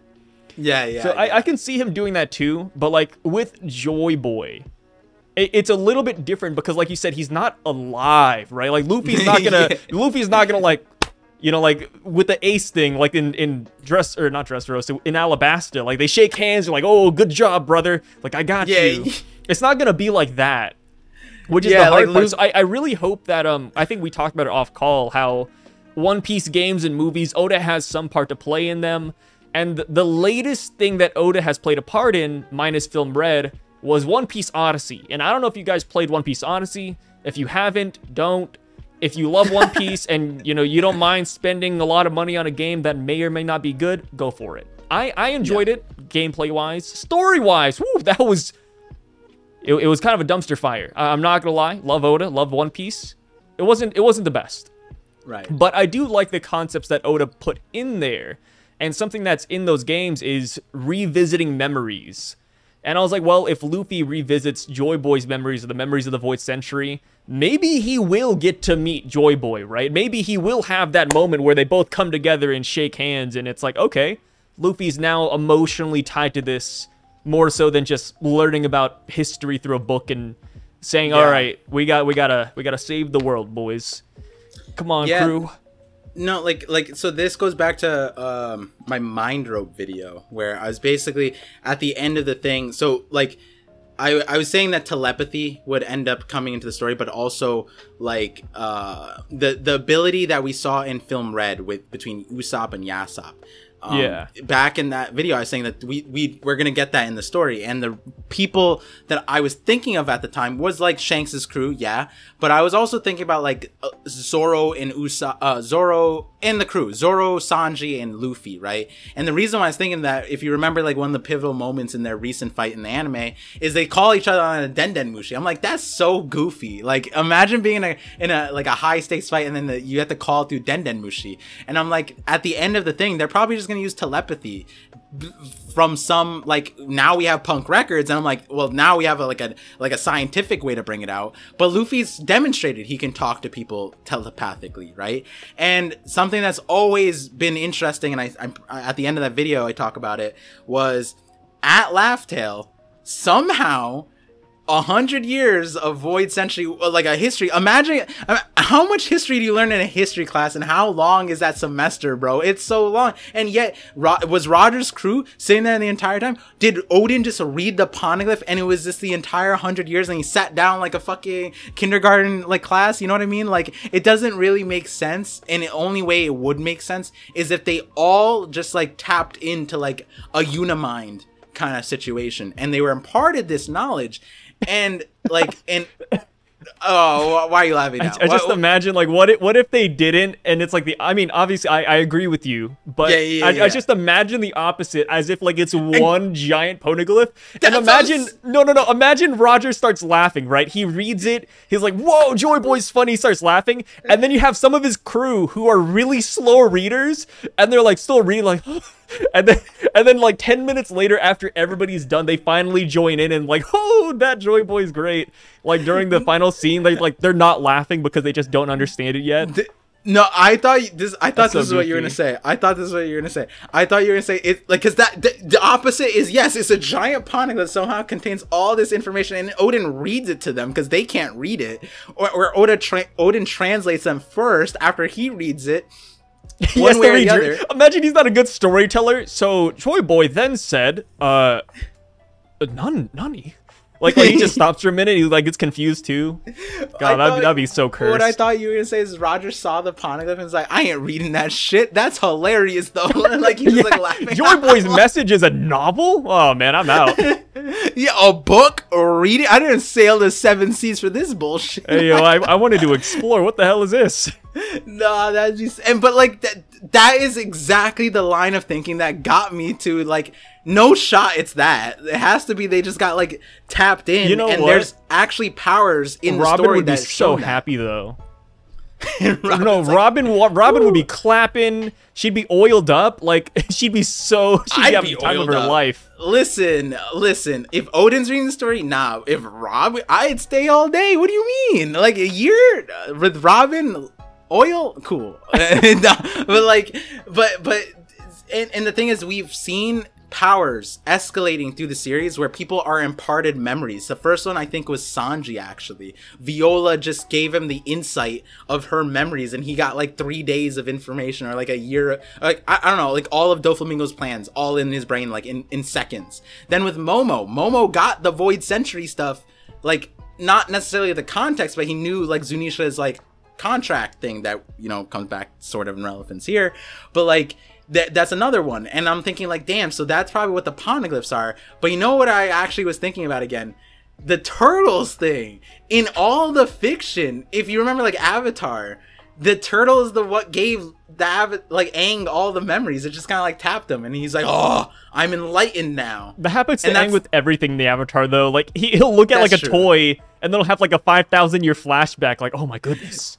That's fair, but the turtle gave everything, and I think that's across fiction. The turtle always does that. It's always a turtle, man. I don't know why. Now I'm thinking the last poneglyph, like on Laugh Tale, it's not a poneglyph. The text is written on the shell of a turtle. Oh, imagine it's actually a turtle that's alive, and he's like, oh man, I've been waiting thousands of years, man. like he's like dehydrated. He doesn't have any food. He's like, oh god, finally, my purpose is fulfilled. It's like Zunisha, just super cursed. Perfect. Okay. Perfect. So we're back and we're live again. They won't know what happened. Essentially, if you guys want to know, Par heard about Robin being oiled up, and he said he needs to take 10, and I obliged, and we're now back at it. We didn't get off the call though. We got off the call. No, we didn't get off the call. I was waiting here, and I just heard like some weird. I told Par that we needed a clap sync, and then he left the room, and I could hear the clapping from another room, so I had to sync that up, and that was an absolute nightmare. So, with that being said, though, Par, you know, we're gonna go down in the chapter because we have barely touched this at all. Yeah. Looking at it, time-wise, we are not speedrunning this by any means. My camera is speedrunning, though, to its death. You know this firsthand. My camera does not last long. Yeah. So we just like its master, it doesn't last that long. So we gotta speed this up a little bit. Yeah. And by speeding it up, we're gonna go straight to Sabo hiding in the pillars. He pops out, hits the Gorosei, and then he runs the fire up to Imu, who just ends up eating it. They transform, they eat the fire. I didn't even notice that at first. I read the spoilers. I knew that happened. I was blind to it. I just didn't even know what was going on in that panel. Yeah, Imu eats the fire, and then we cut to a page where we see Sabo turning around. He's striking a little pose over Cobra's body on the floor. I don't know why he does this. I think it's a cool panel, a little bit silly. And then we see the 4 Gorosei along with Imu coming from the top, and then we get a better look in the next page, and we see all 5 Gorosei alongside Imu. And this is the controversial thing I wanted to bring up, and I mentioned earlier. Okay.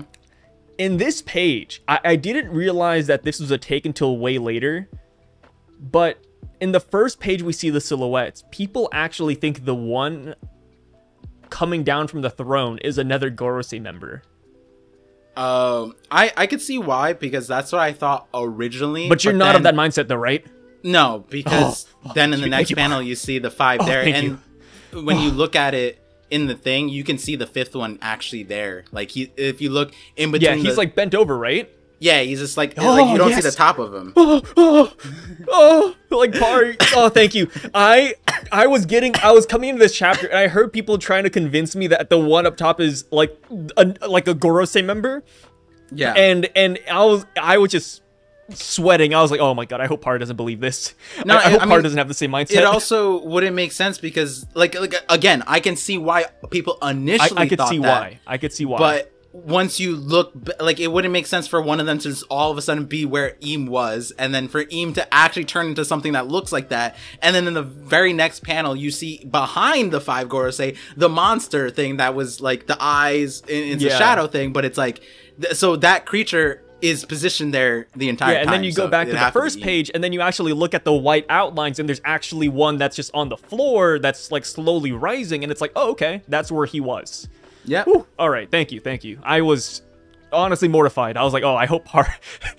I was like, I hope it's like inviting a flat earther in. It's like, oh no, Oh God, please you guys no. need to know how stressed he was going into the call. And I was like, "Is this something you need to tell me about beforehand?" And he's like, "No, I need to test I had faith. You. I had faith. I was You like, there's said no that way. if you answer incorrectly, we're never collabing again." That Yeah, was I was like, Par, if you see otherwise, I'm sorry, man. We're gonna have to cut it cold turkey. You can go back to the clap syncing in the other room. Like I'm gone. That's the real reason why we stalled out this very stressful moment. This could have been the end of all of our collabs right here, right now. It was like a date, right? Like like you're gonna pop the question like, hey, like how do you feel about cats? By the way, I have a couple of them. Like you hold off that question until the very end of the date. Like, that's what this is. And then I answered, they're tasty, and they're like, oh my God, me too. Oh man, yeah, God. All right, but okay, silhouette time though. We got some silhouettes here. I will admit, I love the silhouettes. A little bit goofy. I think everybody can agree these silhouettes look a little bit silly. And we talked a little bit about it the other day and what we initially think they are. And I haven't really changed any opinions simply because these silhouettes are so wacky. But where do you sit? Going from left to right in the second panel, we see all of them, including Emu. What do you think they are? Par vision of today, 6/2, 1:37 p.m. Central Time. What do you think these guys are, left to right, starting with Saint Saturn? Or if you don't have like a guess, then that's fine too. I just want to know like your initial thoughts on it. I don't necessarily have a particular order or even necessarily a care. I've at this point I've seen so many. Well, not seen. I've had my own stock into this where it's like in the Shadow series, I was basically saying like, is this the power that Eam has, like the power to have like the shadow stuff? And it's like there's a whole nuance behind that. And then obviously like the Gorosei, right? At the time I made that video, by the way, Sai still thought that the Gorosei was senile and didn't have any power. So that was... I thought they were strong. I just thought... I still think they're a little bit incompetent. I'm not dialing back on that. I mean, Sabo, Wapol... Strong. You didn't say strong back then. But I wasn't... said strong. We can go back there. I always thought the G's were out there. I just love memeing on how you're not gonna gaslight me on this shit. How incompetent they are. You did this shit on my stream. Hey. You thought they were weak. Even in this chapter, bro. Like, I love Sabo. It makes sense he got out. Cool. Whatever. Dope. I wasn't even gonna... Hear me out, though. The Gorosei, they just... They let him slip. They transformed, and it's cool. But for what? For what? I wasn't even trying to slander. What I was gonna say is, at the time that I made the video, you weren't alone, and a lot of people thought the Gorosei were weak. Hey, and I made an apology video. There's an apology video for the Gorosei on my channel. It's already happened, Bar. And no, but hey, you didn't need to make the apology video. What I'm saying is that when I made the thing, me saying that the Gorosei had any power had a lot of pushback on, because a lot of people just thought that they weren't gonna have powers. And I was like, and so, I didn't include all of that sentiment in the video. I just tied it to Eam, but Elemental Haki was one of them here. But one of the things in the Shadows video was basically like, if you were to entertain that they have some kind of shadow manipulation power, what we learned from Moria is that if you manipulate your shadow, you can do anything. You can literally do anything to your body. You can turn into anything. And what's also interesting is like, there are very key scenes when Oda teases certain Zoan fruits. He does shadows. So if you remember Jabra and Lucci in Eni's lobby, the first time we got to see like their actual form, it was when we saw like Lucci's, but Jabra's I think was later. I think it's like chapter 361, 360 around there. They turn into giant shadow monsters like on the ground, and it's drawn similarly to like this, where it's like you just see the eyes and you just see like characteristics and you kind of get a notion of it. We see that again with Orochi, for example, when we got teased his devil fruit, when he was talking to CP0, Oda shows it through the shadows first. And I've been talking about that, how like technically if you take that concept and just elevate it one step, then you can morph into anything. And so are these forms even important? I don't know. I would imagine that they could probably do anything with these powers. But one thing that I do, and that I am liking right now, is is that they aren't necessarily animals. And that might sound confusing, but I think the first thing that a lot of people thought of, or not a lot of people, some people thought of, was Kazembo. Kazembo was drawn similar to like this, like it was said to be this amalgamation of like pure hatred, right? And it was a fireball. But it was like a formless ball creature thing, and that's Kanjuro, right? Kanjuro had the drawing thing, right? And something I've been saying is, and I said at the Reverie, I said it before the Reverie, that Im might have a painting power, the ability, like an ink type, whatever name you want to put on it. I basically was just saying like, yo, all we saw of Im was a paintbrush. Maybe that's just how they use their powers. And that paintbrush is really important, because then you got a parallel from Kanjuro. He created a ball of fire hatred that was fire. And I'm thinking maybe the Gorosei are an elevated version of Kazembo in that regard. And they are each elements of that resemble a, like, so they're embodiments of something, like elemental, and they take the form of like an animal. And that could go back to like how celestial beasts were actually kind of like, they weren't tangible in a lot of stories. They were kind of just like this, like the element coming alive. And that might fit really well here with like element stuff. Like that would literally tie the the Japanese name for the planets, all the elements tied to them. That would tie the animals from all the elements. That would tie in elemental hockey theory. We don't want to talk about that, but like it would tie in all of these things, and then combine so many things and parallel to so many things that people already believe, that like Im having the ink fruit, that's a huge thing right now. And maybe Im has their own version of that. They can do something on their own, right? Like they have I'm a firm believer that Im just has the power of everything. Like they just have the ability to do whatever they want.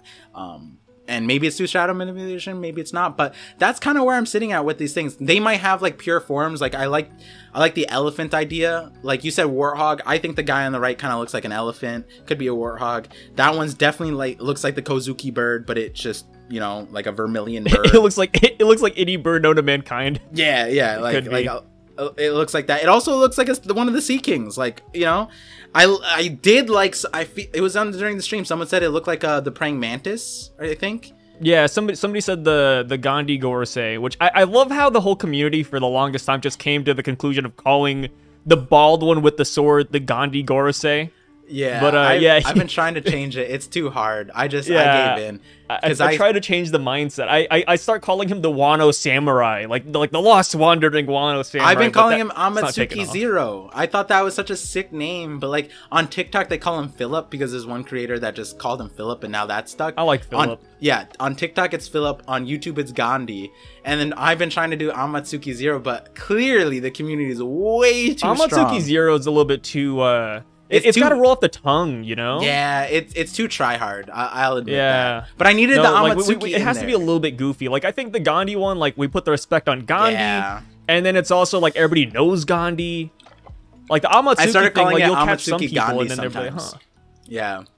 I started calling it... We gotta make a meme. Yeah. But I don't think we can beat Philip, though. Philip's too good. Yeah, but Philip stuck. Philip is a good one.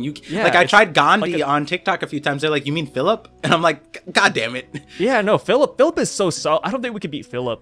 Yeah, Philip is good. Damn. What if that's actually his name too? Because if that's actually his name, then we need to quit the game. It could be. Wait, whoever made that up is ahead of the curve, bro. Yeah, no, because remember because I've been telling my community, I think I have partial Gorosei names, but I told you them, and there is a way that it could be it if you choose a different person in that tie-in, but man, we'll talk about that another day. People have said the Gandhi Philip guy looks like a praying mantis, and I like that a lot. Yeah. Because looking at his silhouette and it's like the skinny one that kind of looks like Zeo from Fishman Island. I just don't know what else he could be. The one on the left of him, which a lot of people say looks like Kazembo. Somebody came up with a solid idea, and they said this could be like a yokai. Because there is a yokai that looks exactly like it, which is called Umebozu. Oh, yeah, which is like the Japanese water spirit thing. I'm like, but most people, dope. think that that's emu, right? Well, yeah, I mean, they used to. I think the emu is like a water demon thing is starting to die down a little bit because of what we see this chapter. Yeah. But with emu though, like what do you think about him? I feel like, or he or she, obviously. What do you think about their power and their transformation? You said it's like shadow manipulation. They can be anything they want. Is that where you're still at? Yeah, I think because like, well, what do we start off with? We start off with it eating fire. Who's the other person that said they could swallow everything? Wasn't it Blackbeard who took on Ace's fruit? And like we get like this is like a 1-to-1 thing, right? It's just darkness taking in the fire and then it's gone, right? Like, and then Sabo being super disrespectful and is like, yeah, we're chilling. And then Ace wasn't really disrespectful, but like he kind of got caught off guard afterwards.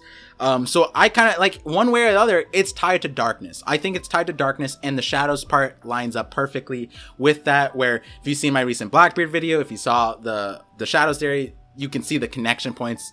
They're each an hour long, so there's no point in me spreading them out here. But yeah, like I think the benefit of that is like, hey, that would be the perfect counter for Sun God Nika, right? Darkness. And I feel like when we think about darkness, it's like darkness is this like thing that just nebulous shape. It can take on any form, any shape.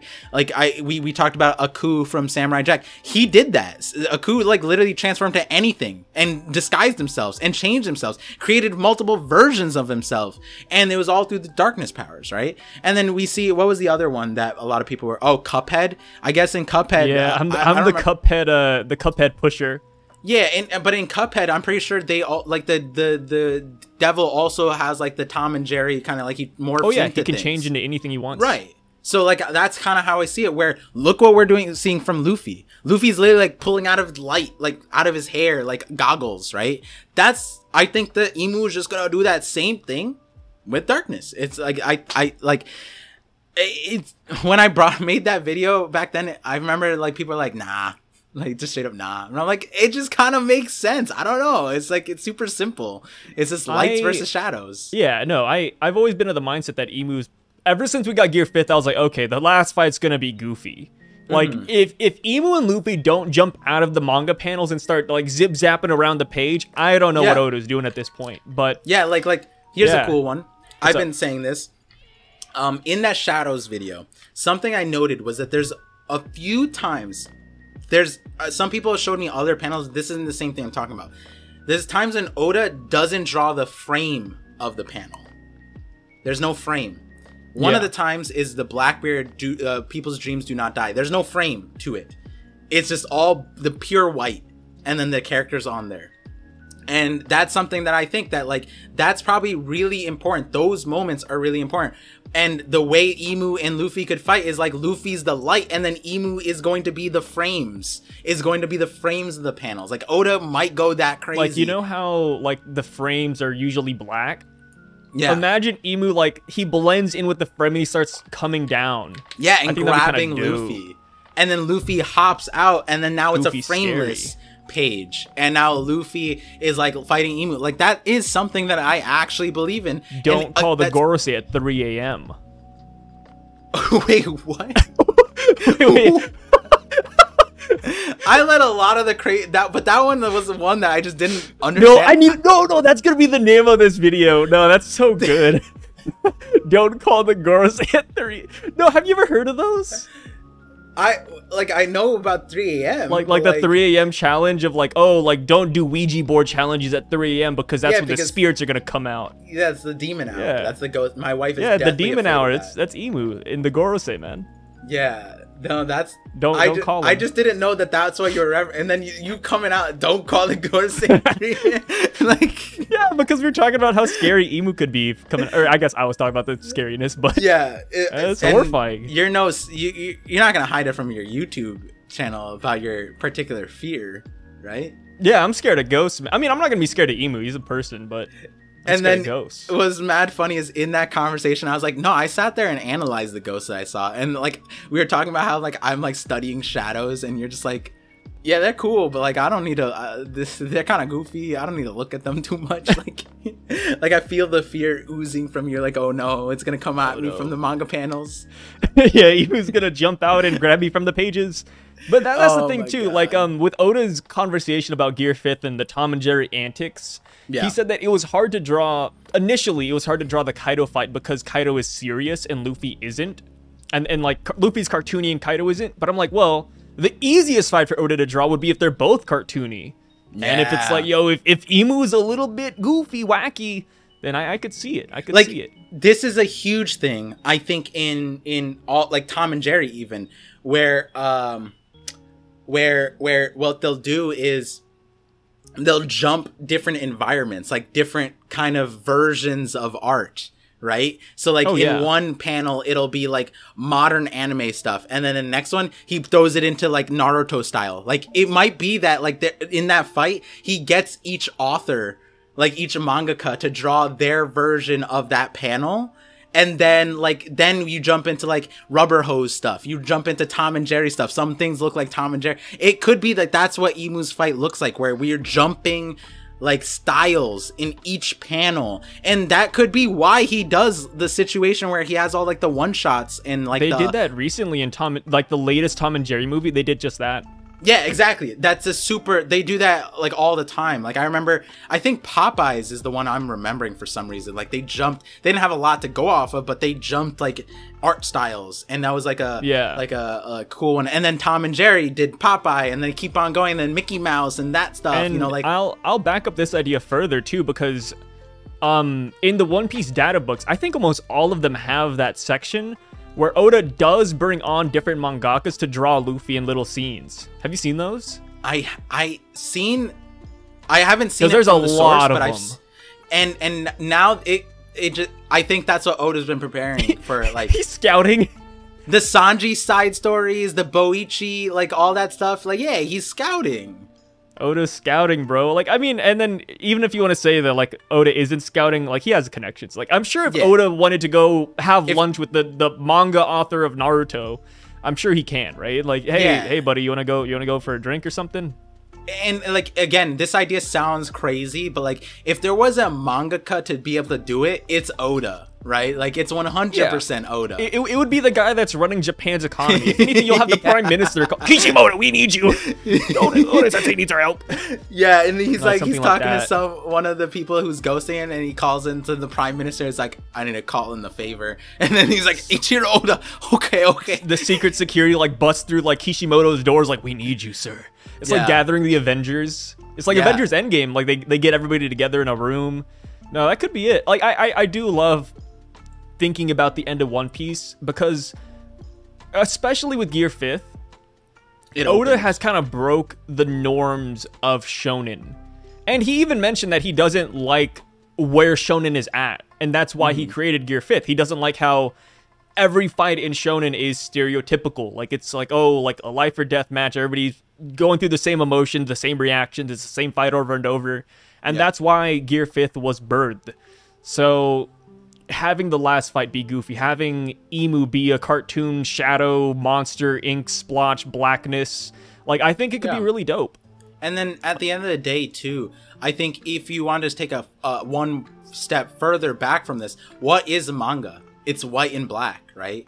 Wouldn't it be perfect to have Luffy embody the white and then Imu embody the black, and then he just plays around with that? Right, he brings that to life in the anime, because then they'll animate it like that. Like, they'll bring, like, and that's also one of the coolest things. Anytime, like in the Sanji fight was recent, but like the Sabaody Luffy punch, right? Like, people meme on it, but like Saint Charlos got turned into a manga panel, right? Like when got turned into a manga panel, recently too? He got slapped and turned into a pancake. And that, and unironically, ends up being one of the most hyped parts, where someone, like, it's like not only cool, but people end up like, yo, he got hit so hard, he got turned into a comic book character. Like, you know what I mean? Like, I could see Oda spinning that. And you know what's funny? Like, that is a meme, but we know Oda's memeing with the sad boy. Oh my god. Oh yeah, sad boy and everything, man. Like this. Oh yeah. One more thing about Imu's darkness before we go on too, because I just thought about this. The one thing that's a little bit strange to me, which, you know, I'm on the same boat. Imu probably has these powers, Yeah. The one strange thing is Blackbeard, who has the Yami Yami. It's like, where does he fit into all of this? Like, the more we learn of the Gorosei and how bad the world government is, the more strange I feel about Blackbeard's involvement. Like, where is he gonna fit in? Like, so, where do you think right now? So if that would be a great part 2 for the Blackbeard video that I put out, because if you were to take that and you're thinking like, well, the Yami Yami and Devil Fruits are created out of dreams, right? And my end point of Blackbeard's thing was like, what could eat all the dreams? If you want to say that they're light, if they're memories, right? Because that's kind of like Vegapunk. In my synthesis, I kind of show how that's the connection there. And Blackbeard wants to eat all those dreams. He wants to, in order to eat all the dreams have to exist. He has to still foster those dreams. And that could be why he's a D-Clan, where it's like Luffy would probably want the same thing. But what you do with those dreams is separate. Luffy wants everyone to live out their dreams. Zoro, go be the swordsman. Nami, go see the world. All Blue, that's dope. Gaimon, yeah, you know, like they're all living out their dreams, and that's cool. And like, ooh, Gaimon, I don't know why he got a W by this on the side, but that's cool. Like, that's cool. Like, you know, because he was one of the first characters. Like Luffy's like, yeah, come on, my crew, buddy. You know what I mean? And it's like that's probably not a good idea. Yeah. I'm so glad Gaimon didn't join. We'd have to carry him so hard. Yeah. Imagine him on Onigashima. Like, what would he do? He would hide as a treasure box and infiltrate the raid, because they would bring him in and he'd be their informant. Like Robin would use his ass all the time. But going back to it, it's like Blackbeard, Luffy, they could be a part of that D-Clan because of that part, the dream aspect, allowing people to set sail, find their dreams. Like that seems what Lily's messaging was, right? Blackbeard fits that. But in each group, every single time, except for the Straw Hats at the moment, because I don't like the idea that there's a traitor there, but there's like a traitor, right? Like, or not necessarily a traitor, but someone who disagrees.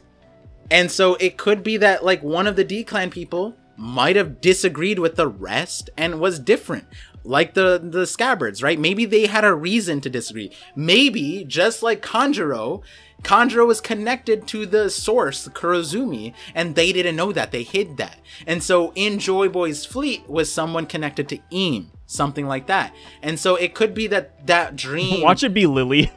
Yeah, it could be Lily. Lily brought out that thing, right? But like, so if you're asking like where does Blackbeard fit in, I think that Blackbeard could be like a manifestation of how you become Eam with the same mindset of like the Joy Boy, the D-Clan, right? Like and that's an important thing. It's like, it's not, no side is perfect and no side is without flaws. And that's a huge point, right? You could be Luffy and you could mess up the world pretty easily, right? Like the Straw Hats could easily become menaces, but that's what I would do if I was in the world of One Piece. Right? Like, and game over for all these random people.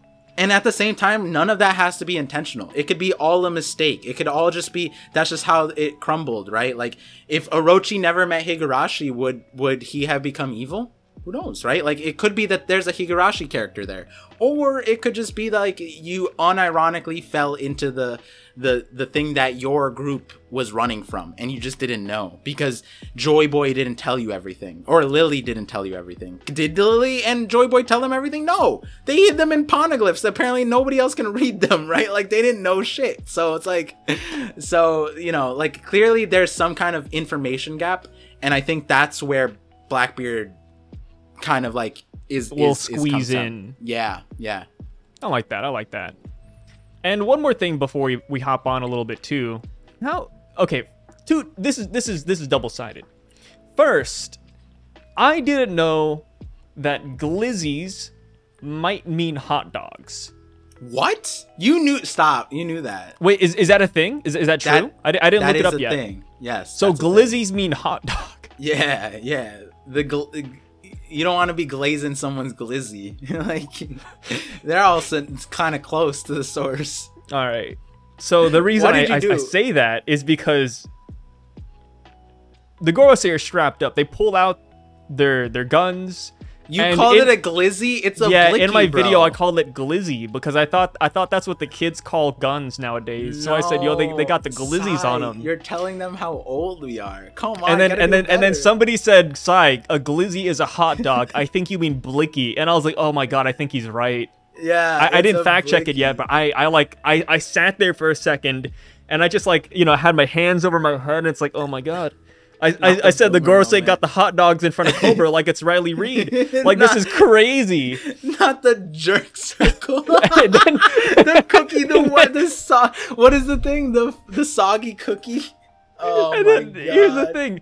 I think it's such a great meme that they just had to pull out the guns on Cobra. Like, it's like a straight up execution.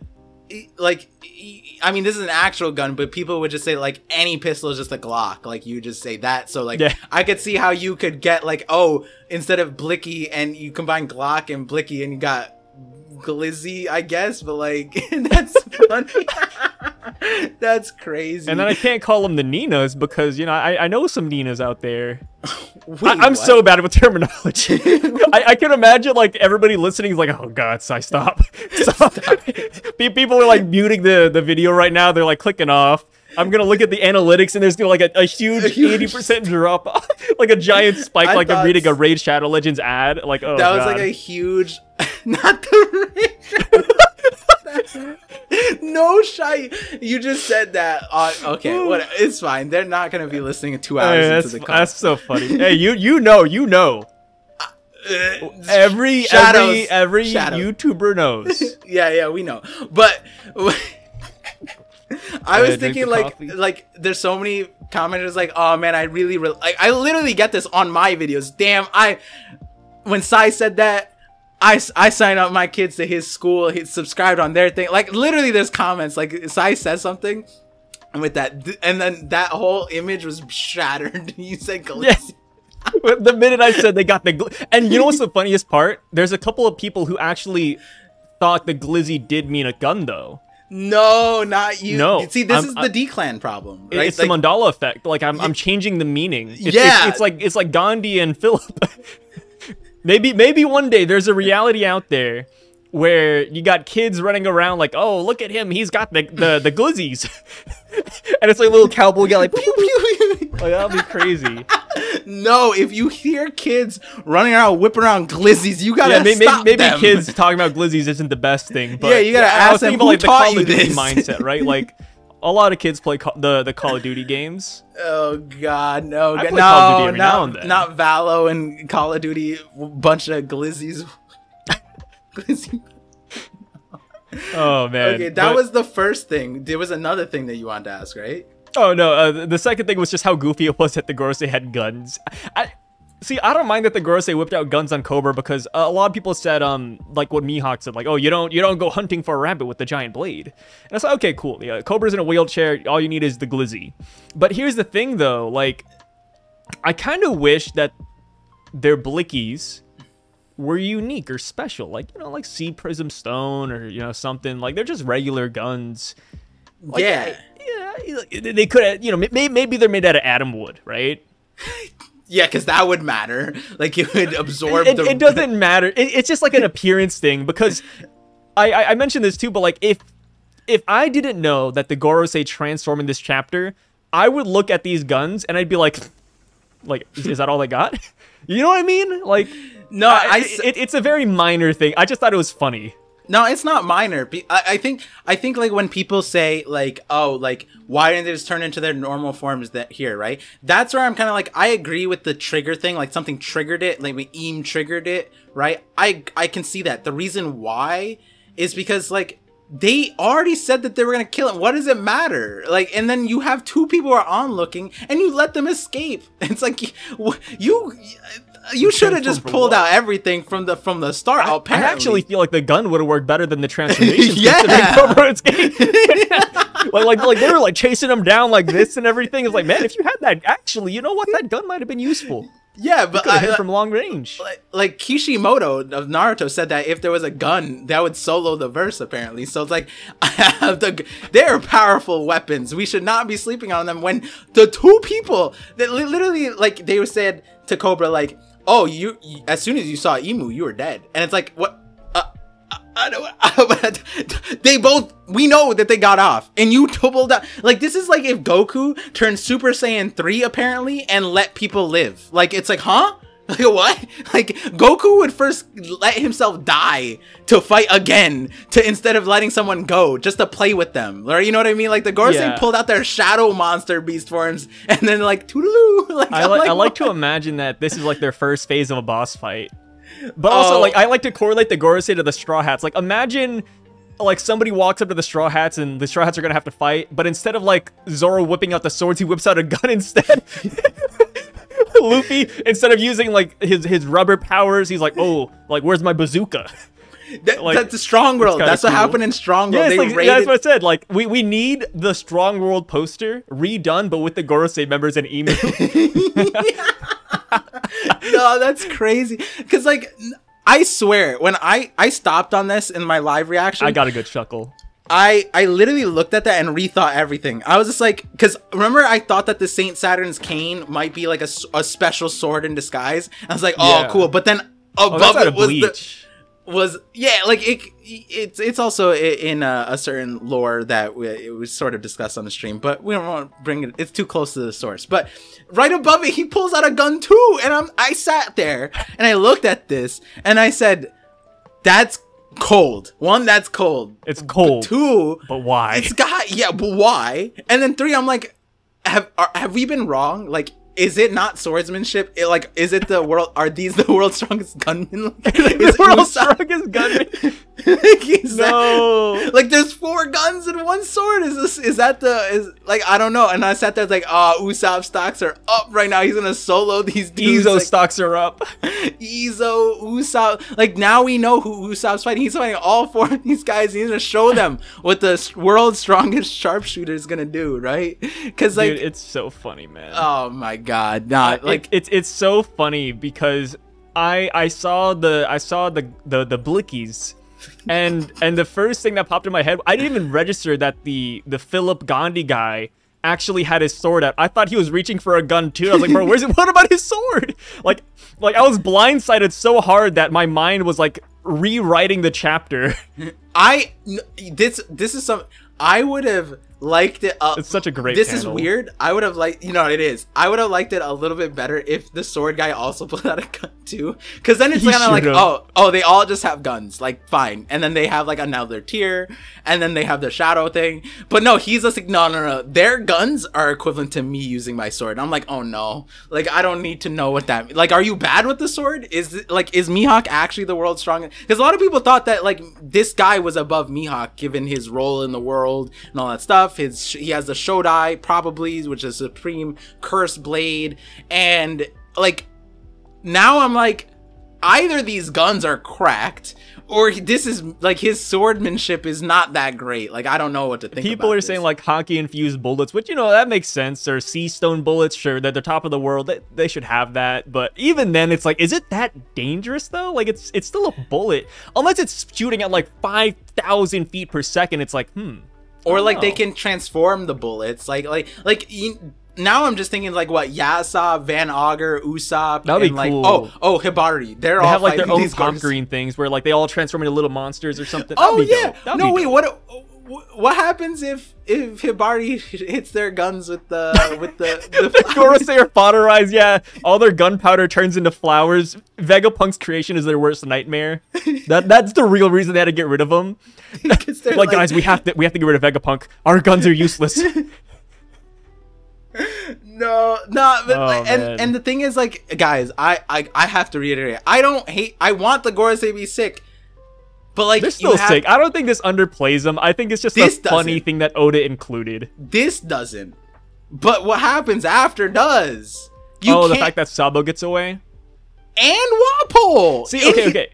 Wapol, I think, is a major flop, right? Like, not only did he escape the Gorosei and Im, and they already sent out the message that apparently Wapol's like dead. Like, hey, he's not gonna show up in here anymore, right? Like, they sent out the message. I think that's a major L because he ran into CP0. They let him go and everything. But we can get into semantics of that later because I cope for CP0. I cope for them a little bit.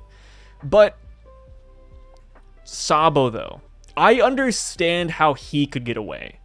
He is elusive. He is a rat. Well, maybe not a rat. That's like a bad way to, like, that's derogatory nowadays. But back in the day, rats used to be so cool with like Master Splinter. But Sabo is a master rat. And he's a Logia, he's fire, he's espionage, second-hand a dragon.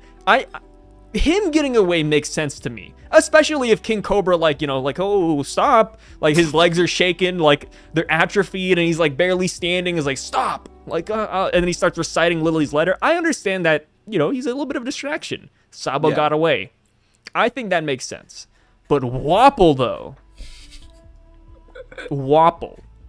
It's not even just Wapol getting away. It's the entire packaging.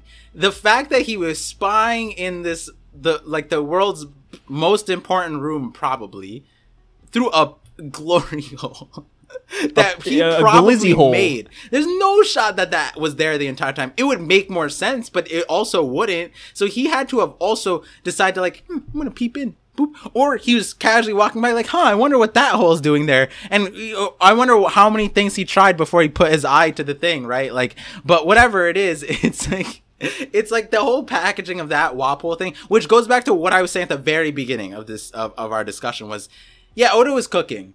But the presentation of some of these things, we just kind of have to let slide. I mean, we gotta remember, it's funny when you do this, or when we do this, but like, everyone does it.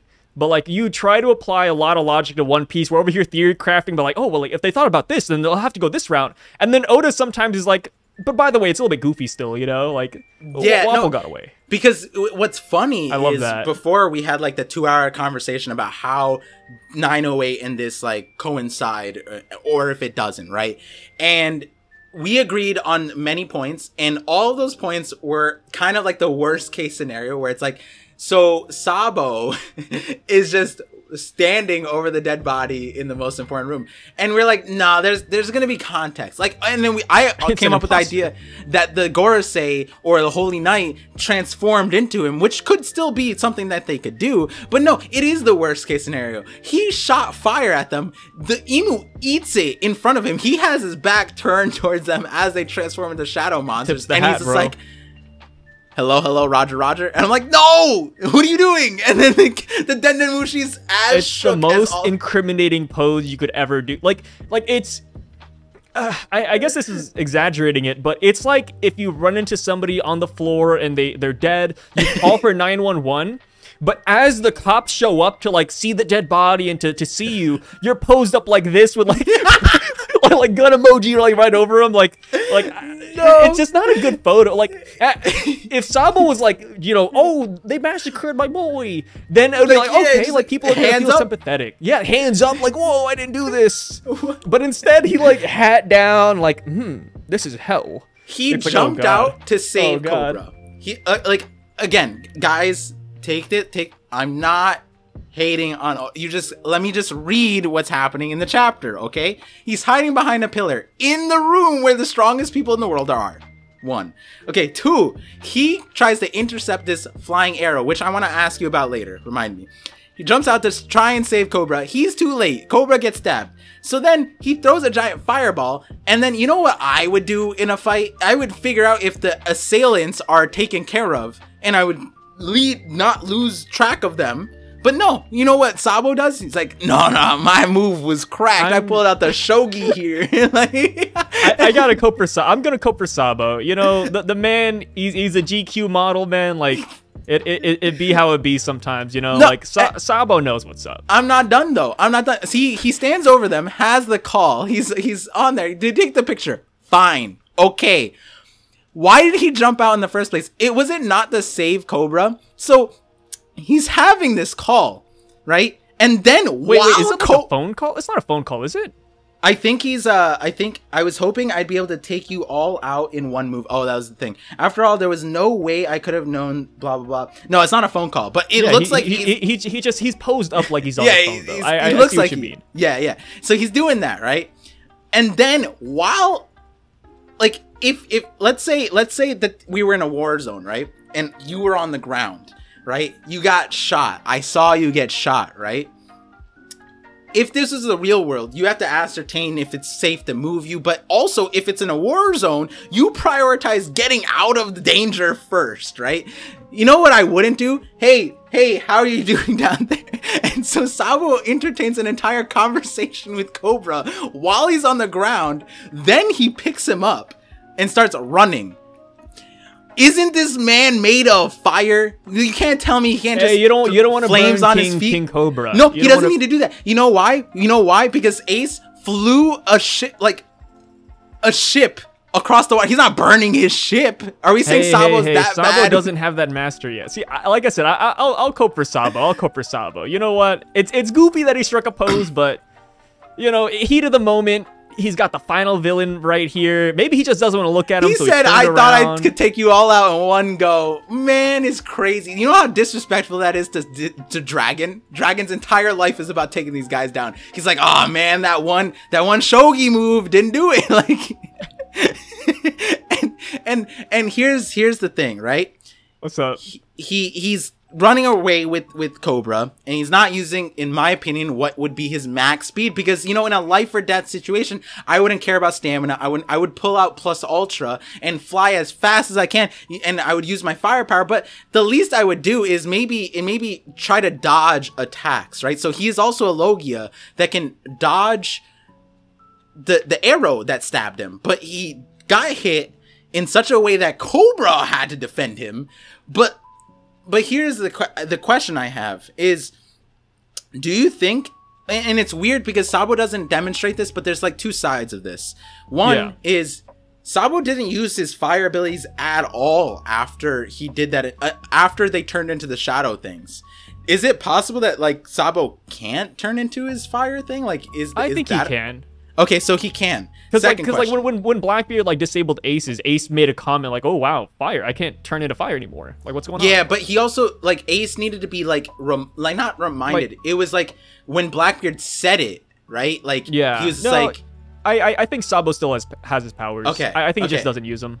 Okay, that's solid. Now, second question. Yeah. Is what is hitting Sabo coded in Haki?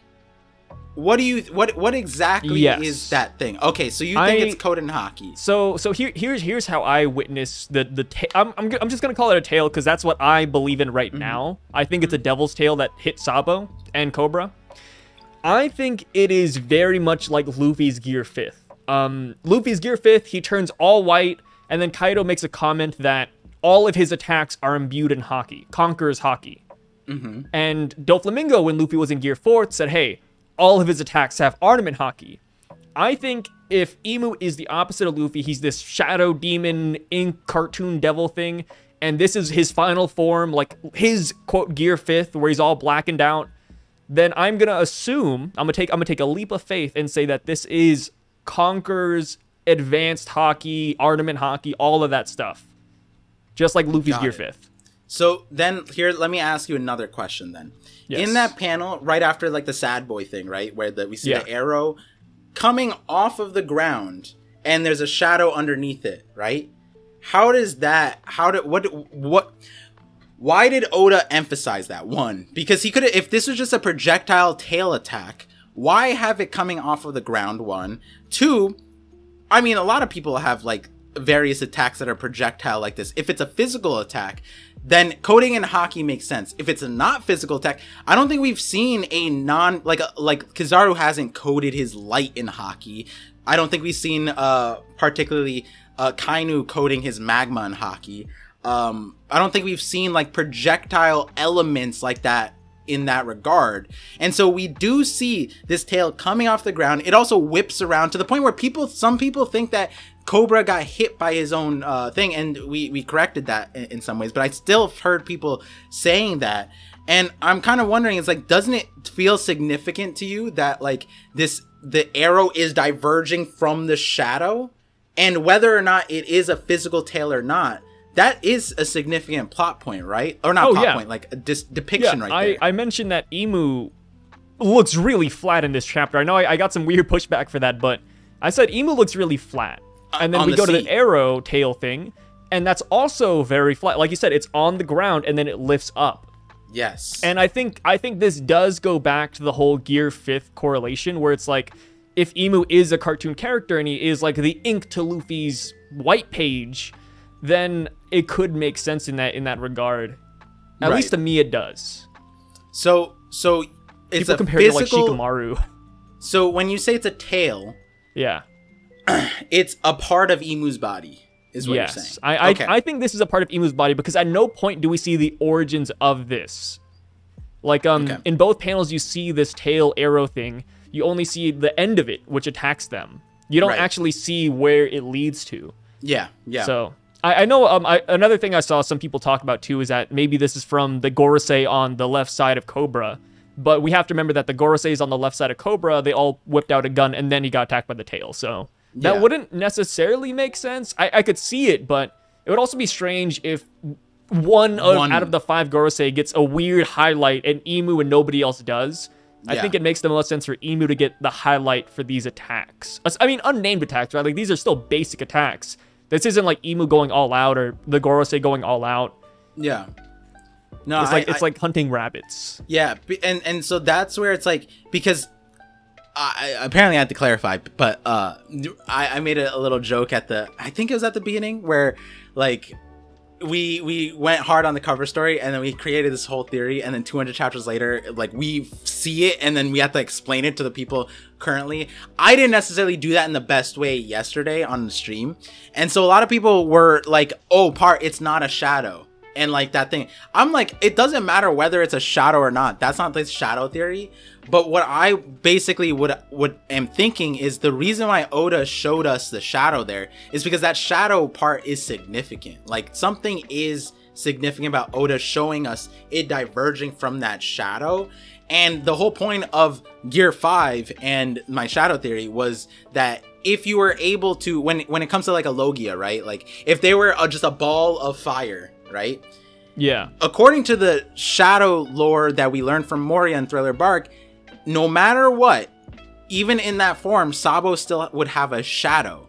And if you were to grab onto that shadow, he wouldn't be able to avoid that, because that is his true body, right? Does his shadow turn into a fireball? No, I don't think that makes sense. But like, that's where this line of thinking is, where it's like, just like if it's shadow manipulation, then it would make sense that Emu would be able to interact with shadows, and that's something that's like not avoidable. It doesn't matter if you're like flying in the sky. It doesn't even need to hit you. You just need to hit your shadow. And that might be like the most cracked, like, one of like base ability, and super hard to figure out too. That might also be like one of the difficulties when it comes to like fighting Emu, where it's like we just see like people dying and they don't know how, and part of the reason they have to figure out is that the shadows, and now that they like protect their shadows or be cognizant of their shadows, which would bring Moria's power back into the fray, which is why Moria's power is back into the fray with Blackbeard and Blackbeard's power. So that's why I do think that, like, yeah, the part of the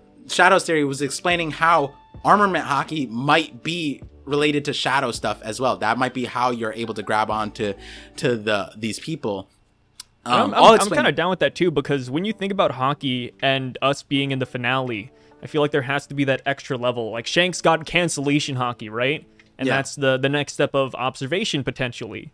So I feel like if there was an extra step, like whether it's elemental hockey for Armament or something shadow related, I feel like Armament hockey has something in store for it in the future, which is weird to say, considering that I think the general consensus is that One Piece will end in like 200 chapters ish, but you know, we have room. We still have a lot of room. Yeah, I mean, and to be fair, like, power creep in anime specifically, it goes nuts at the end. But in One Piece's case, it's not going to feel as crazy, because as long as you paid attention to like what Oda set in place, it probably won't be lost. And that's kind of the benefit of having like all this setup, where like I kind of think about like an alternate reality where people aren't focused on shadows. Like, shadows isn't a big thematic to think about right now. What would be the first things that they would think about? You know what I mean? Like, I know in my community specifically, so many people, to the point that apparently, like, I was getting spoilers in my Discord according to the mods, where it's like they were like saying like they were thinking about this in regards to the shadow theory. And I'm I understand after reading the chapter that's reasonably why. And I'm reading the chapter, and the chapter is in a place where it's kind of like, it's not really like, you could say this is Shadows theory, right? But as like, you know, it could very well not be the Shadows theory. The only parts of the Shadows theory that I think is like certain is the Void. I got the Void Sentry part right? And that's why I think the rest of the logic could line up, because it was the same logic line that got me to the place. But that's where it's kind of interesting, because I saw a few comments saying if Oda introduces a completely new power system here, they would drop One Piece. And I'm like, that's interesting, because I don't see this as being separate. I feel like we had an entire arc about Shadows, and like Silhouettes is Oda's like side chick, you know what I mean? Like, he always comes back to the Shadows, every arc, every beginning, end, whatever, he always comes back to have you seen Oda's ChatGPT thing, which I thought was kind of funny? Yes. About I think we talked him about talking about writing in a Shadow King with shadow manipulation powers or something like that. Yeah, that's actually how, because Shadow Theory, you know, when that came out, people sent that to me. I'm like, that's interesting. Yeah, I made because during that whole ChatGPT thing, I think Oda was just being courteous to AI, which was kind of funny. Yeah, but he was like, oh yeah, like that's a great idea. I guess I'll use it then. And then a lot of people were like, Sai, like this is made up, like this is fake, and it's like, this is literally Oda's account. Well, like, what are you talking about? Like this is legitimately Oda saying this. And obviously, I think he's joking, but I'm like, well, now that we have like a weird shadow thing going on, maybe this is more plausible. Yeah, I mean, and it could give more reason as to why they wanted to kill Gecko Moria, or at least to get rid of him. Yeah, exactly. And to this day, nobody has explained to me why. That was another part of the Shadow Theory. The only person that the Gorosei ever put a hit on a devil fruit to, like, while the person was there, like the Opi no Mi is like an obvious one, but like in terms of person, Luffy and Moria, that was it. And Moria was actually first, and I'm like, huh, that's interesting. And like, I think the line of logic that they use for Moria is like, oh, like I think Doflamingo or somebody said like, we don't need weak warlords, but it's like, yeah, that's true, right? Like he was very weak, but at the same time, they didn't really replace him with any, like they had so many gaps in the warlords after that still, like they should have, I don't know, it sounded like a bad idea to get rid of him. Yeah, it almost sounded like they needed his power in order to replace the warlords, right? Like, and we know the Seraphims were in the cards.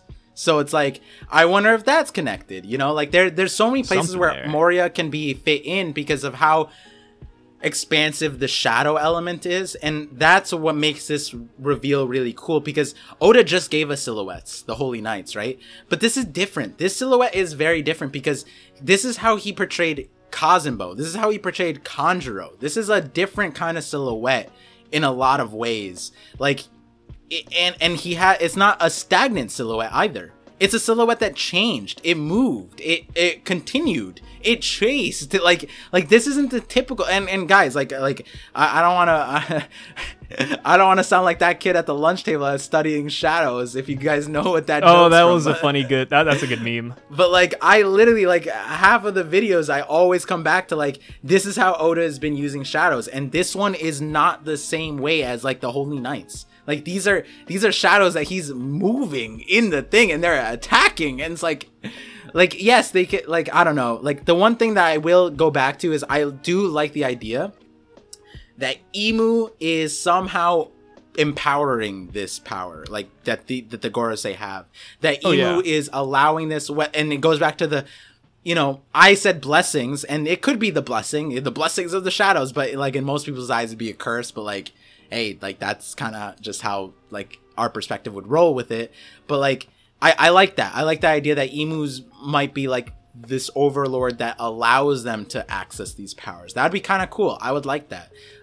That would be really interesting for what Saturn is going to do on Egghead, though. But oh yeah, he's showing up soon. Yeah. So maybe it's about to be a Saturn eclipse. That's a thing, though, right? The Saturn eclipse. The Saturn. I don't think so. Not for Earth, at least, right?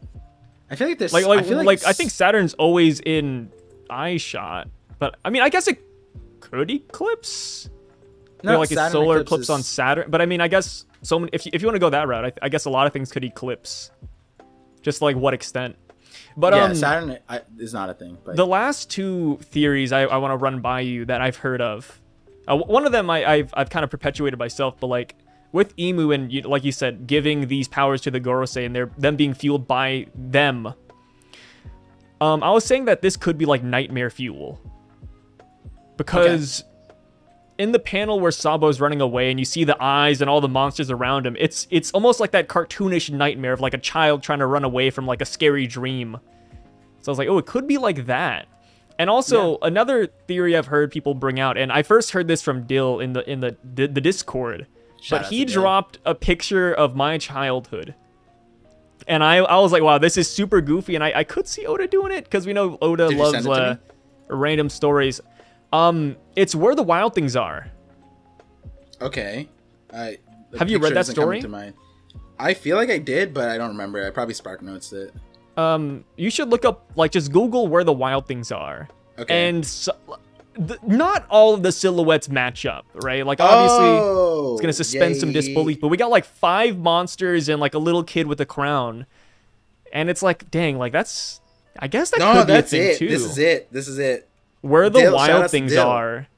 And then I know Worst Gen, whoever runs their Twitter account, they ended up doing like this weird deep dive on Where the Wild Things Are, which I think is hilarious because it's a kid's book. Like, I literally have like a picture book that I did a project on this when I was like 8 years old. Yeah, and no, like, I guess this could be a thing. Like, we got like the weird horn monster. We have the other one with the tusk. We have the bird monster. And then the crown and the kid. It's like the number, like, kind of stretching, but I think we have the book for Zenith, so I might pull out the book. Yeah. I don't know why. you're gonna go next door and just whip out the book. Yeah, no, do some research. I don't know.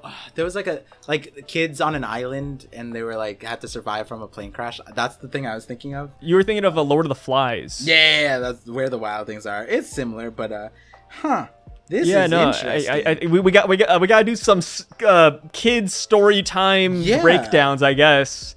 No, this one is literally like this would explain the one all the way on the. This is all of them. Yeah, Where the Wild Things Are, bro. Like, this is it.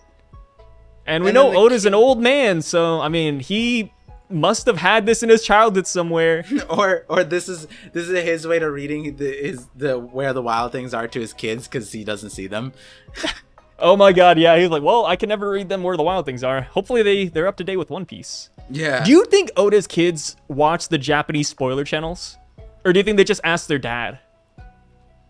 Nah, they don't ask their dad. Like, you know, given Asian parenting, there's probably some like. Or do you think they try to separate themselves from One Piece because that's kind of their whole life? Oh, that'd be so rough. I don't know if that'd be rough. Like, you kind of feel for it, right? Like imagine like your dad, like, he's like, hey, Par, I want you to do this. Par, I want you to do that. And then you grow up and you're like, what if I don't want to? I feel like I doubt Oda was like that, but. The reason why I say, like, you could not be like that kind of dad and still end up with kids who want to distance themselves from like the shadow of their father, right? Like living in the footsteps of Oda, right? Like, it's crazy. And like, so then you could be the greatest writer, but then like because your dad is Oda, like you now are a race car driver because it's like that's like the furthest thing, I guess. But my point being is like.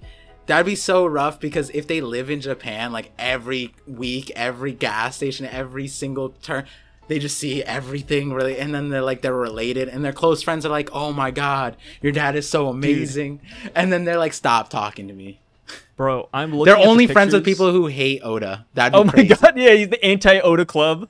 Just the kids. I'm looking at the pictures of Where the Wild Things Are, and there's so many pictures of them and the monsters like dancing around the moon. Yeah. No, this is it. Wait, what? Where the Wild Things Are might be kind of cracked. Wait. Yeah, no, I'm literally gonna read this because shout out to Dill. Where the Wild Things Are, I'm pretty sure. I might be wrong, but I thought the synopsis is essentially like it was imagination. Yeah, it's all in his imagination. Yeah, and he created these monsters. Yo, Dill, shout outs to you, man. I mean, I think he's the first person that I heard this from, and then obviously everybody else started throwing this out too. So I don't know where it originated from, right? It's like Bitcoin. A lot of theories in One Piece are like Bitcoin. You don't know who really started them, who came up with this idea first, but I love this so much. The only one this doesn't line up with is the praying mantis one. All the other ones are basically it. The praying mantis one could be the one with the hair, just like that's what I was skinnier. thinking, but it's kind of like, yeah, it would have to be like the dimensions of it are so different. But I was thinking that one would be yo guys, if you're listening, just Google it. It's crazy. This is it. Or if you're over the age of, I guess 20, 23 or something, you should know what this is right off the top of your head. That's true. That's true. This was a really popular book back in the day, right? Yeah. Like if you know what it is, if I know what it is, and if so many people in the community know what this is, it had to have been popular to that extent. Yeah, I didn't read a lot of Oh, actually, one of them is skinnier. This one kind of looks like a goat kind of thing. And I know, like, one thing that people usually say is that Oda doesn't keep up with Western media, but I think that can't be further from the truth. Yeah, absolutely. Like, his favorite thing is Terminator and like Star Wars, right? Yeah, like he's said he loves Disney movies. Whole Cake Island is Disney. Yeah. Like, and then we have what he said. Tom and Jerry. Sanji's based off of Steve Buscemi. Yeah. Tom and Jerry. Like it's the goofiest Western references that I don't think this is far fetched. Bogart, the inspiration for Garp is the prototype of Garp. Oh, it's a is Western Casablanca. Movie, yeah. Like it's Casablanca. And then yeah, like. So that's why when people say that Oda doesn't know English or doesn't know English, like know like Western things, it's like.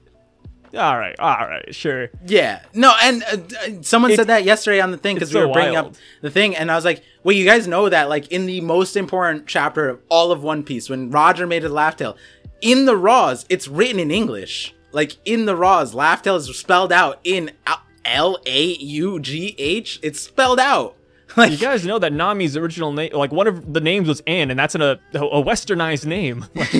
Like, there's things here. I mean, Lobby and to be a conspiracy theorist. You know, the aliens haven't landed yet. That's a concept art of Nami that predates One Piece, right? Like that's Blackbeard's before. name was literally everything. It's based off of English pirates. Everything, like all these pirates are named like English, Japanese pirates.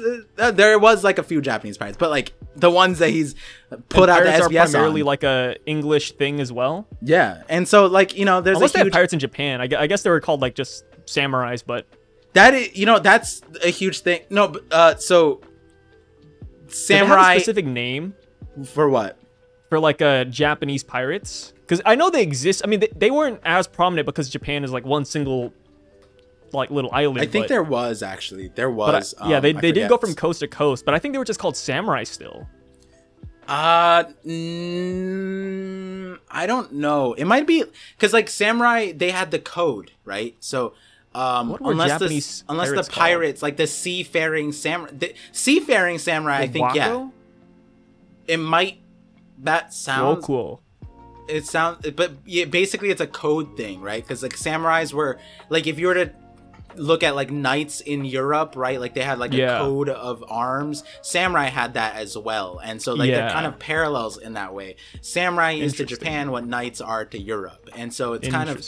Yeah, and so like that, but going back to the premise of that's like a huge pushback I've been getting with like when I said like Zoro's French, right? Like it's like guys, his last name is literally French. Like you don't even have to tell them like the last name thing. Just show them the SBS where Oda just straight up says it. Yeah, it's like it's the very beginning of the story, and he's like, "This is the most cruel pirate. It's a French dude," and it's like, and like all the French peace stuff and like that, the last saga, like it had to be thrown in a lot of people's faces with like the saint names and the Vatican stuff, but it's like, you guys know what that represents, right? Like it's like all European stuff. So it's like if the end stages of One Piece is European. I'm sure Oda knows a lot of European and then they got the Nox pirates, the Dawn. Oh yeah, another thing too is that with the latest episode of One Piece with like Zoro and the Z for Zoro thing coming up, people are like, whoa, that confirms that like that's Zoro's inspiration. It's like, well, it could be, but also we can't forget what Oda also said at the beginning of the story too. Like I feel like you can draw multiple references for one character. Yeah, like Z for Zoro, the French pirate, like it all fits. It's like where the wild things are. Like we're mixing where the wild things are with like the Gorosei, which is a weird combination, but it works. It works if this is what it is. I think the where the wild things are isn't a very, very awesome thing that people came to, and now I'm curious to see, because there was a few other children's books that around this time very popular. Kids books, cartoon. I mean, hey, something's here. But you know what else is here, Par? What? CP0. I don't know which one's goofier, children's book or CP9. Whoa. CP0, CP9, they're so cool, man. Jabra, Khalifa, Blue Note, I don't know why, but Oda did not give any love to Kumadori, Blue Note, or Fukuro. They're actually background characters. No introduction box, no nothing. You just see the back of their heads, and he called it a day. Which is fair. There's too many of them, right? Like, I think it's because... It's hard to put them all in here and make them important. Jabra's power might be important, like the wolf thing might be relevant to something, but I think Khalifa's powers important. We can't forget about Jabra too, because we talked about Nico Robin and how she can read the poneglyphs. Jabra's in the same boat. Oh yeah, because he's her brother. Yeah, Jabra is Robin's biological bloodline backstoried brother, as we saw in Enies Lobby.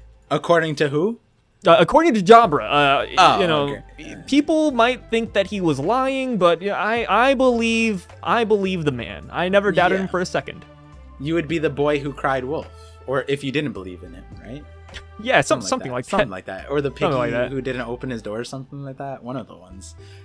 I'm the civilian that didn't run away when Usopp said that Captain Kuro's invading. I'm that guy. Yeah, you're that guy. You're like, good. We needed a change of power. This is good for the citizens here. You'd be a great mayor. But yeah, so my cope for CP0 letting Vivi escape is that, they don't want to start some diplomatic tensions. They don't want to attack King Wapol. And plus, who expects a random Tin Man to bust through the wall and kidnap Princess V, or not even kidnap, Vivi jumping inside of his mouth and everything, He's also not just any king. He is one of the richest. He is the Jeff Bezos. And this is his first reverie. Like, do you really want to leave a bad experience on this man? And he would leave a 1-star review for the reverie, and that would be detrimental. Jabra, Kali for the boys, they were looking out for the reverie. Could tie back to the real world. I don't know if we could talk about this more on the 50-50, but Mark Zuckerberg recently took up jiu-jitsu, and he entered in tournaments. I saw that. And the biggest meme was is it just like Wapol?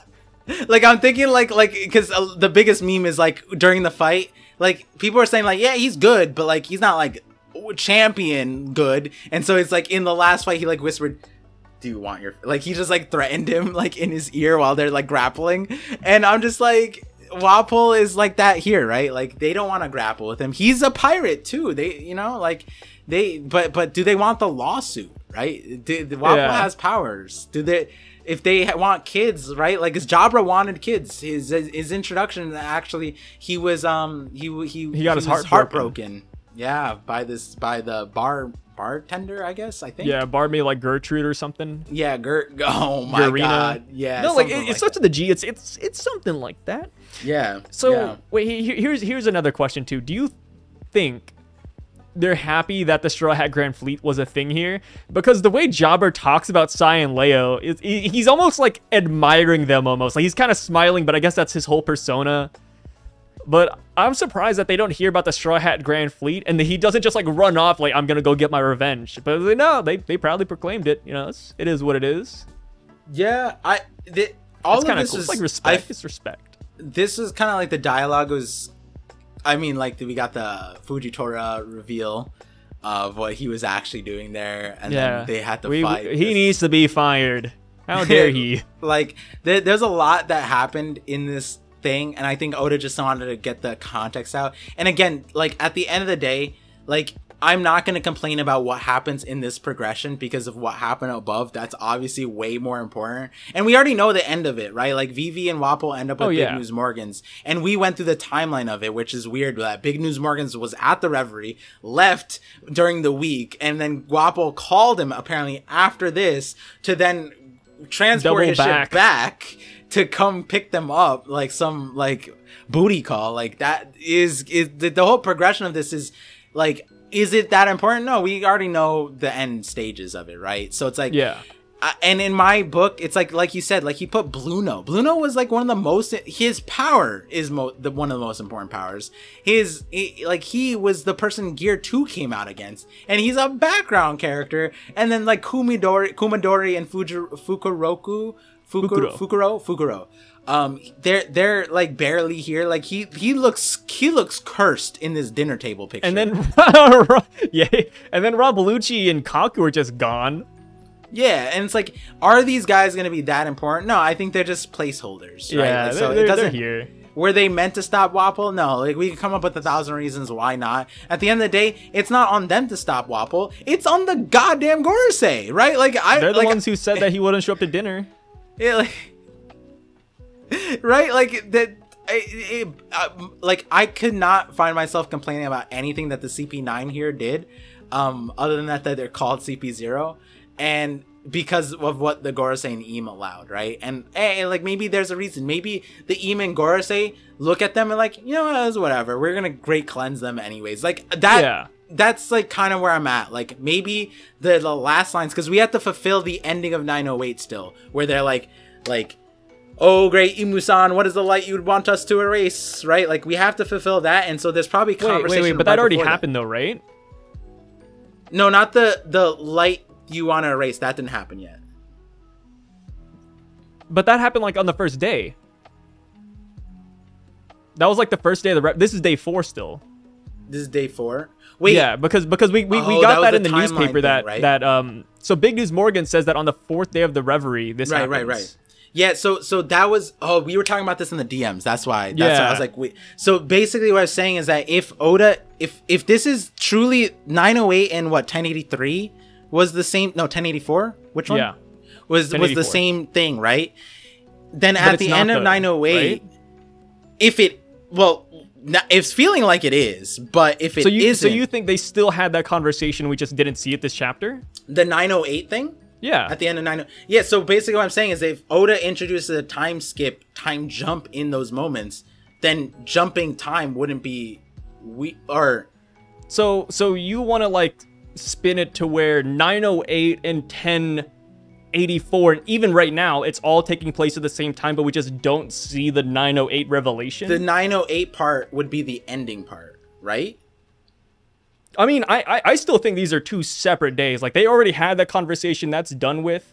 And I'm on the boat that this is the 4th day of the Reverie. Like that, when we saw that was still the first day.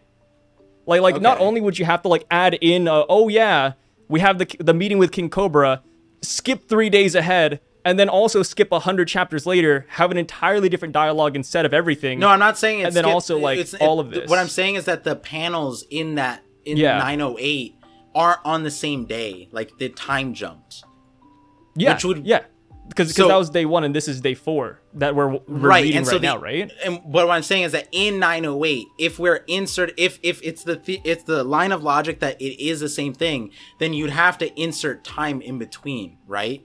So what I'm saying is that the events in 908 at the end of it are not at the same time as the Reverie that's happening right before, right? Because what we see is that they're walking to the thing. That's before the Cobra thing.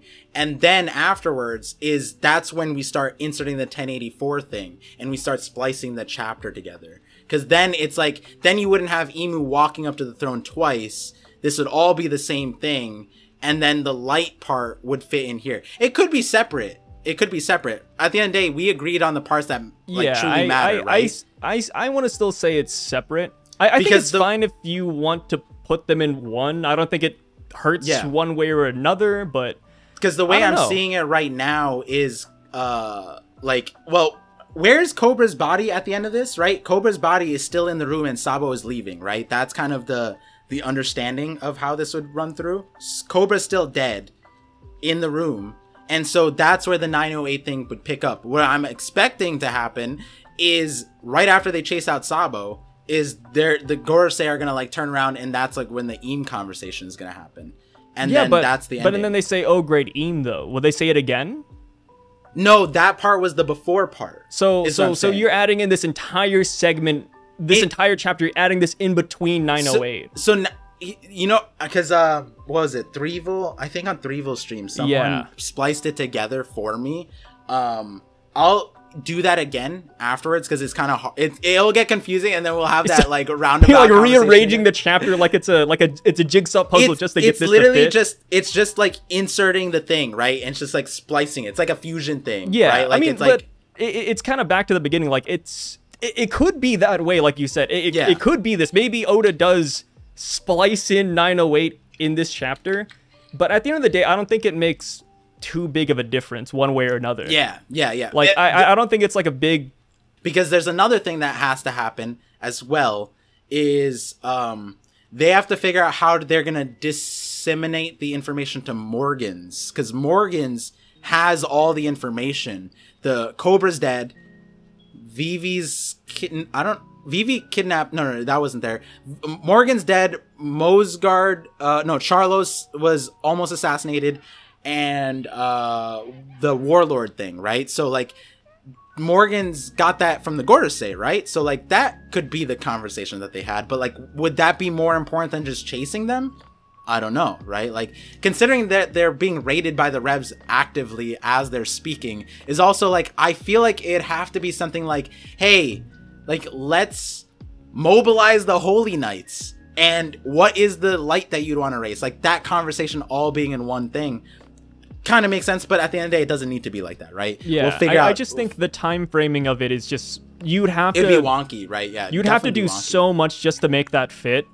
And then plus we know this is the fourth day. You wouldn't have to do so much. I'm telling you, it's not that much. I think this is someone way did it too while much. I was talking about it, which is crazy. Like, you know what I mean? Like, I just described it on stream. They pulled it up, and I was like, oh, just flip that. And then they did that. That is just took the 2 chapters, they listened to it, and then they put it. And then now that we have this, I could just insert that one thing right before this, the last panel, and then it would just fit. Hey, that is a fair belief to have. I'm not gonna be here to try to change your mind. I've already tried my best. I've given up. So it is what it is. Like I said, if this, you know what? If this is, that's fine. If it isn't, that's cool too. I'm not really putting any thought into this one. And again, the major part is that we agree on the important parts of it, which is like, at the beginning, the people that disagreed on those things is Lily being Emu, or Emu saying that light would be Lily. Yeah. But like, even in both of our continuities, that wouldn't be the case, right? That Lily is the answer here, right? And especially now that we know that, right? Like, and again, like, I still don't think that Lily would be the answer to what the light, because then it's like, unless the only way it would make sense is if Lucia was the place Lily went to, which could be it, right? Like, that maybe, but like, and then Lucia Kingdom. I mean, it could, but like, why destroy it now? But yeah. There's a lot of like really weird things with that. Yeah. I like one of your ideas where you said that the light they wanted to extinguish would be like Vegapunk. Yeah, I like that. I think that's cool. Oh yeah, wait. One more thing that we didn't bring up yet. Now that we like have confirmation that Lily is a D, have you seen the theory that people are saying that Shirahoshi is also a D? Because of the posters. It makes sense. I could see that. I mean, yeah. It's another one of those theories that's kind of harmless, like be true. Yeah. I like that. I wouldn't be like, again, our other part of this conversation where it's like, I thought you said par, like a separate being, another part vision. No, like as per what we said earlier. Yeah. On par of what we said earlier, I think the D is just a mindset. Like, that's what it started as, and that mindset got ingrained in the lineage, and that it rebellion, I guess. Like, that's what, because we see that with, like, I don't know, the S Snake, right? Like, she carries the mannerisms of Boa. She wasn't raised by Boa, but she's like kind of the same thing. And then same thing with the S Shark, right? He's this stoic, like, not talking fishman that also learned fishman karate through the lineage, right? Like, it's like, did he go to the fishman dojo? I doubt it, right? Like, unless like Vegapunk had Hack come and teach him, or Koala, like, I don't know, but like I think that's where we're gonna get this kind of like through, like, it's gonna loop back where it's like the D-Clan wasn't meaningful, but it became meaningful because they made it meaningful, and that's at the end of the day what it is. And that's why Luffy and all the people with the D-Clan are the same thorn at the side of Eam's hip that was originally. So that's kind of how I see it. And if the D-Clan is like what we said, like how the D-Clan, you just give it out, yeah, then Shirahoshi's technically already a part of the Grand Fleet. Like, Fishman Island is technically Luffy's territory. Yeah. So I think it fits. It fits. Yeah, 100%. Last thing to talk about before we end off is good old Shirahoshi still. Okay. She is making her way to the Red Port along with the Neptune brothers. Do you think that's going to be important? Yes. Or do you think it's going to be like kind of throwaway? Because I forget, but Garp guided them. I forget what guarded them all the way to Fishman Island for some reason. All the way. He didn't need to go. Like, he just needed to make them get to their ship, and then. But he went all the way there, also to inform them about Vivi, because apparently he tells them about what happened to Alabasta, which is another interesting thing that's kind of like, I wonder where Garp is on this. But I don't remember. And actually, I can just pull up the chapter. It's 956. I don't remember seeing the brothers on that entourage. Let me double check actually, because when you asked, is it important? Oh no, they're there. So the brothers are there. So then in that regard, the only thing that's important is how Garp meets up with them, right? What Garp does, because Vivi, I would imagine he probably knows what happens to Vivi, right? Vivi did say she'd prefer to go with Garp, but now she's with Wapol. But how do they get off? How do they get safe? Wapol isn't the safest person, but he's also not like the riskiest person. But I feel like Garp is going to be intertwined with all of them. Yes. Yeah. Yeah, I'm on the same boat. I think that they're all gonna run into Garp, and we might get something out of it. Yeah, maybe Bogard shows up, because Bogard. One day he's gonna make an appearance, man. I swear. I'm with you on that one.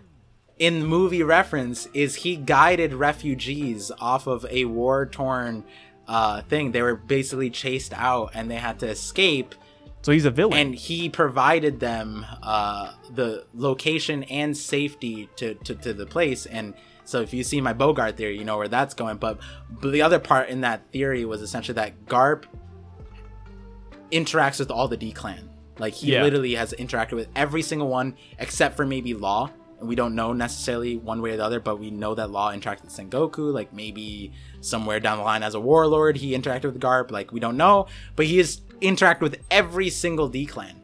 And the minute we learn Vivi is a D-Clan member, it's like, well, it kind of seals the deal. See it. I could see it. And he's also power scaling princesses' beauties, so it's kind of in the cards for him. Yeah. I think just the fact that he's the one who escorts them back, like you said, like that's pretty much it. Like, Garp's gonna make an appearance. Yeah, definitely. But with that being said, do you have any finishing thoughts with this chapter? And if you guys want to get more information on that, check out Par's channel down below. He will be linked as usual. Thank you, Par, for joining us. Do you wanna strike a pose like Sabo? I don't know. Yeah, Shadow number 7 is out.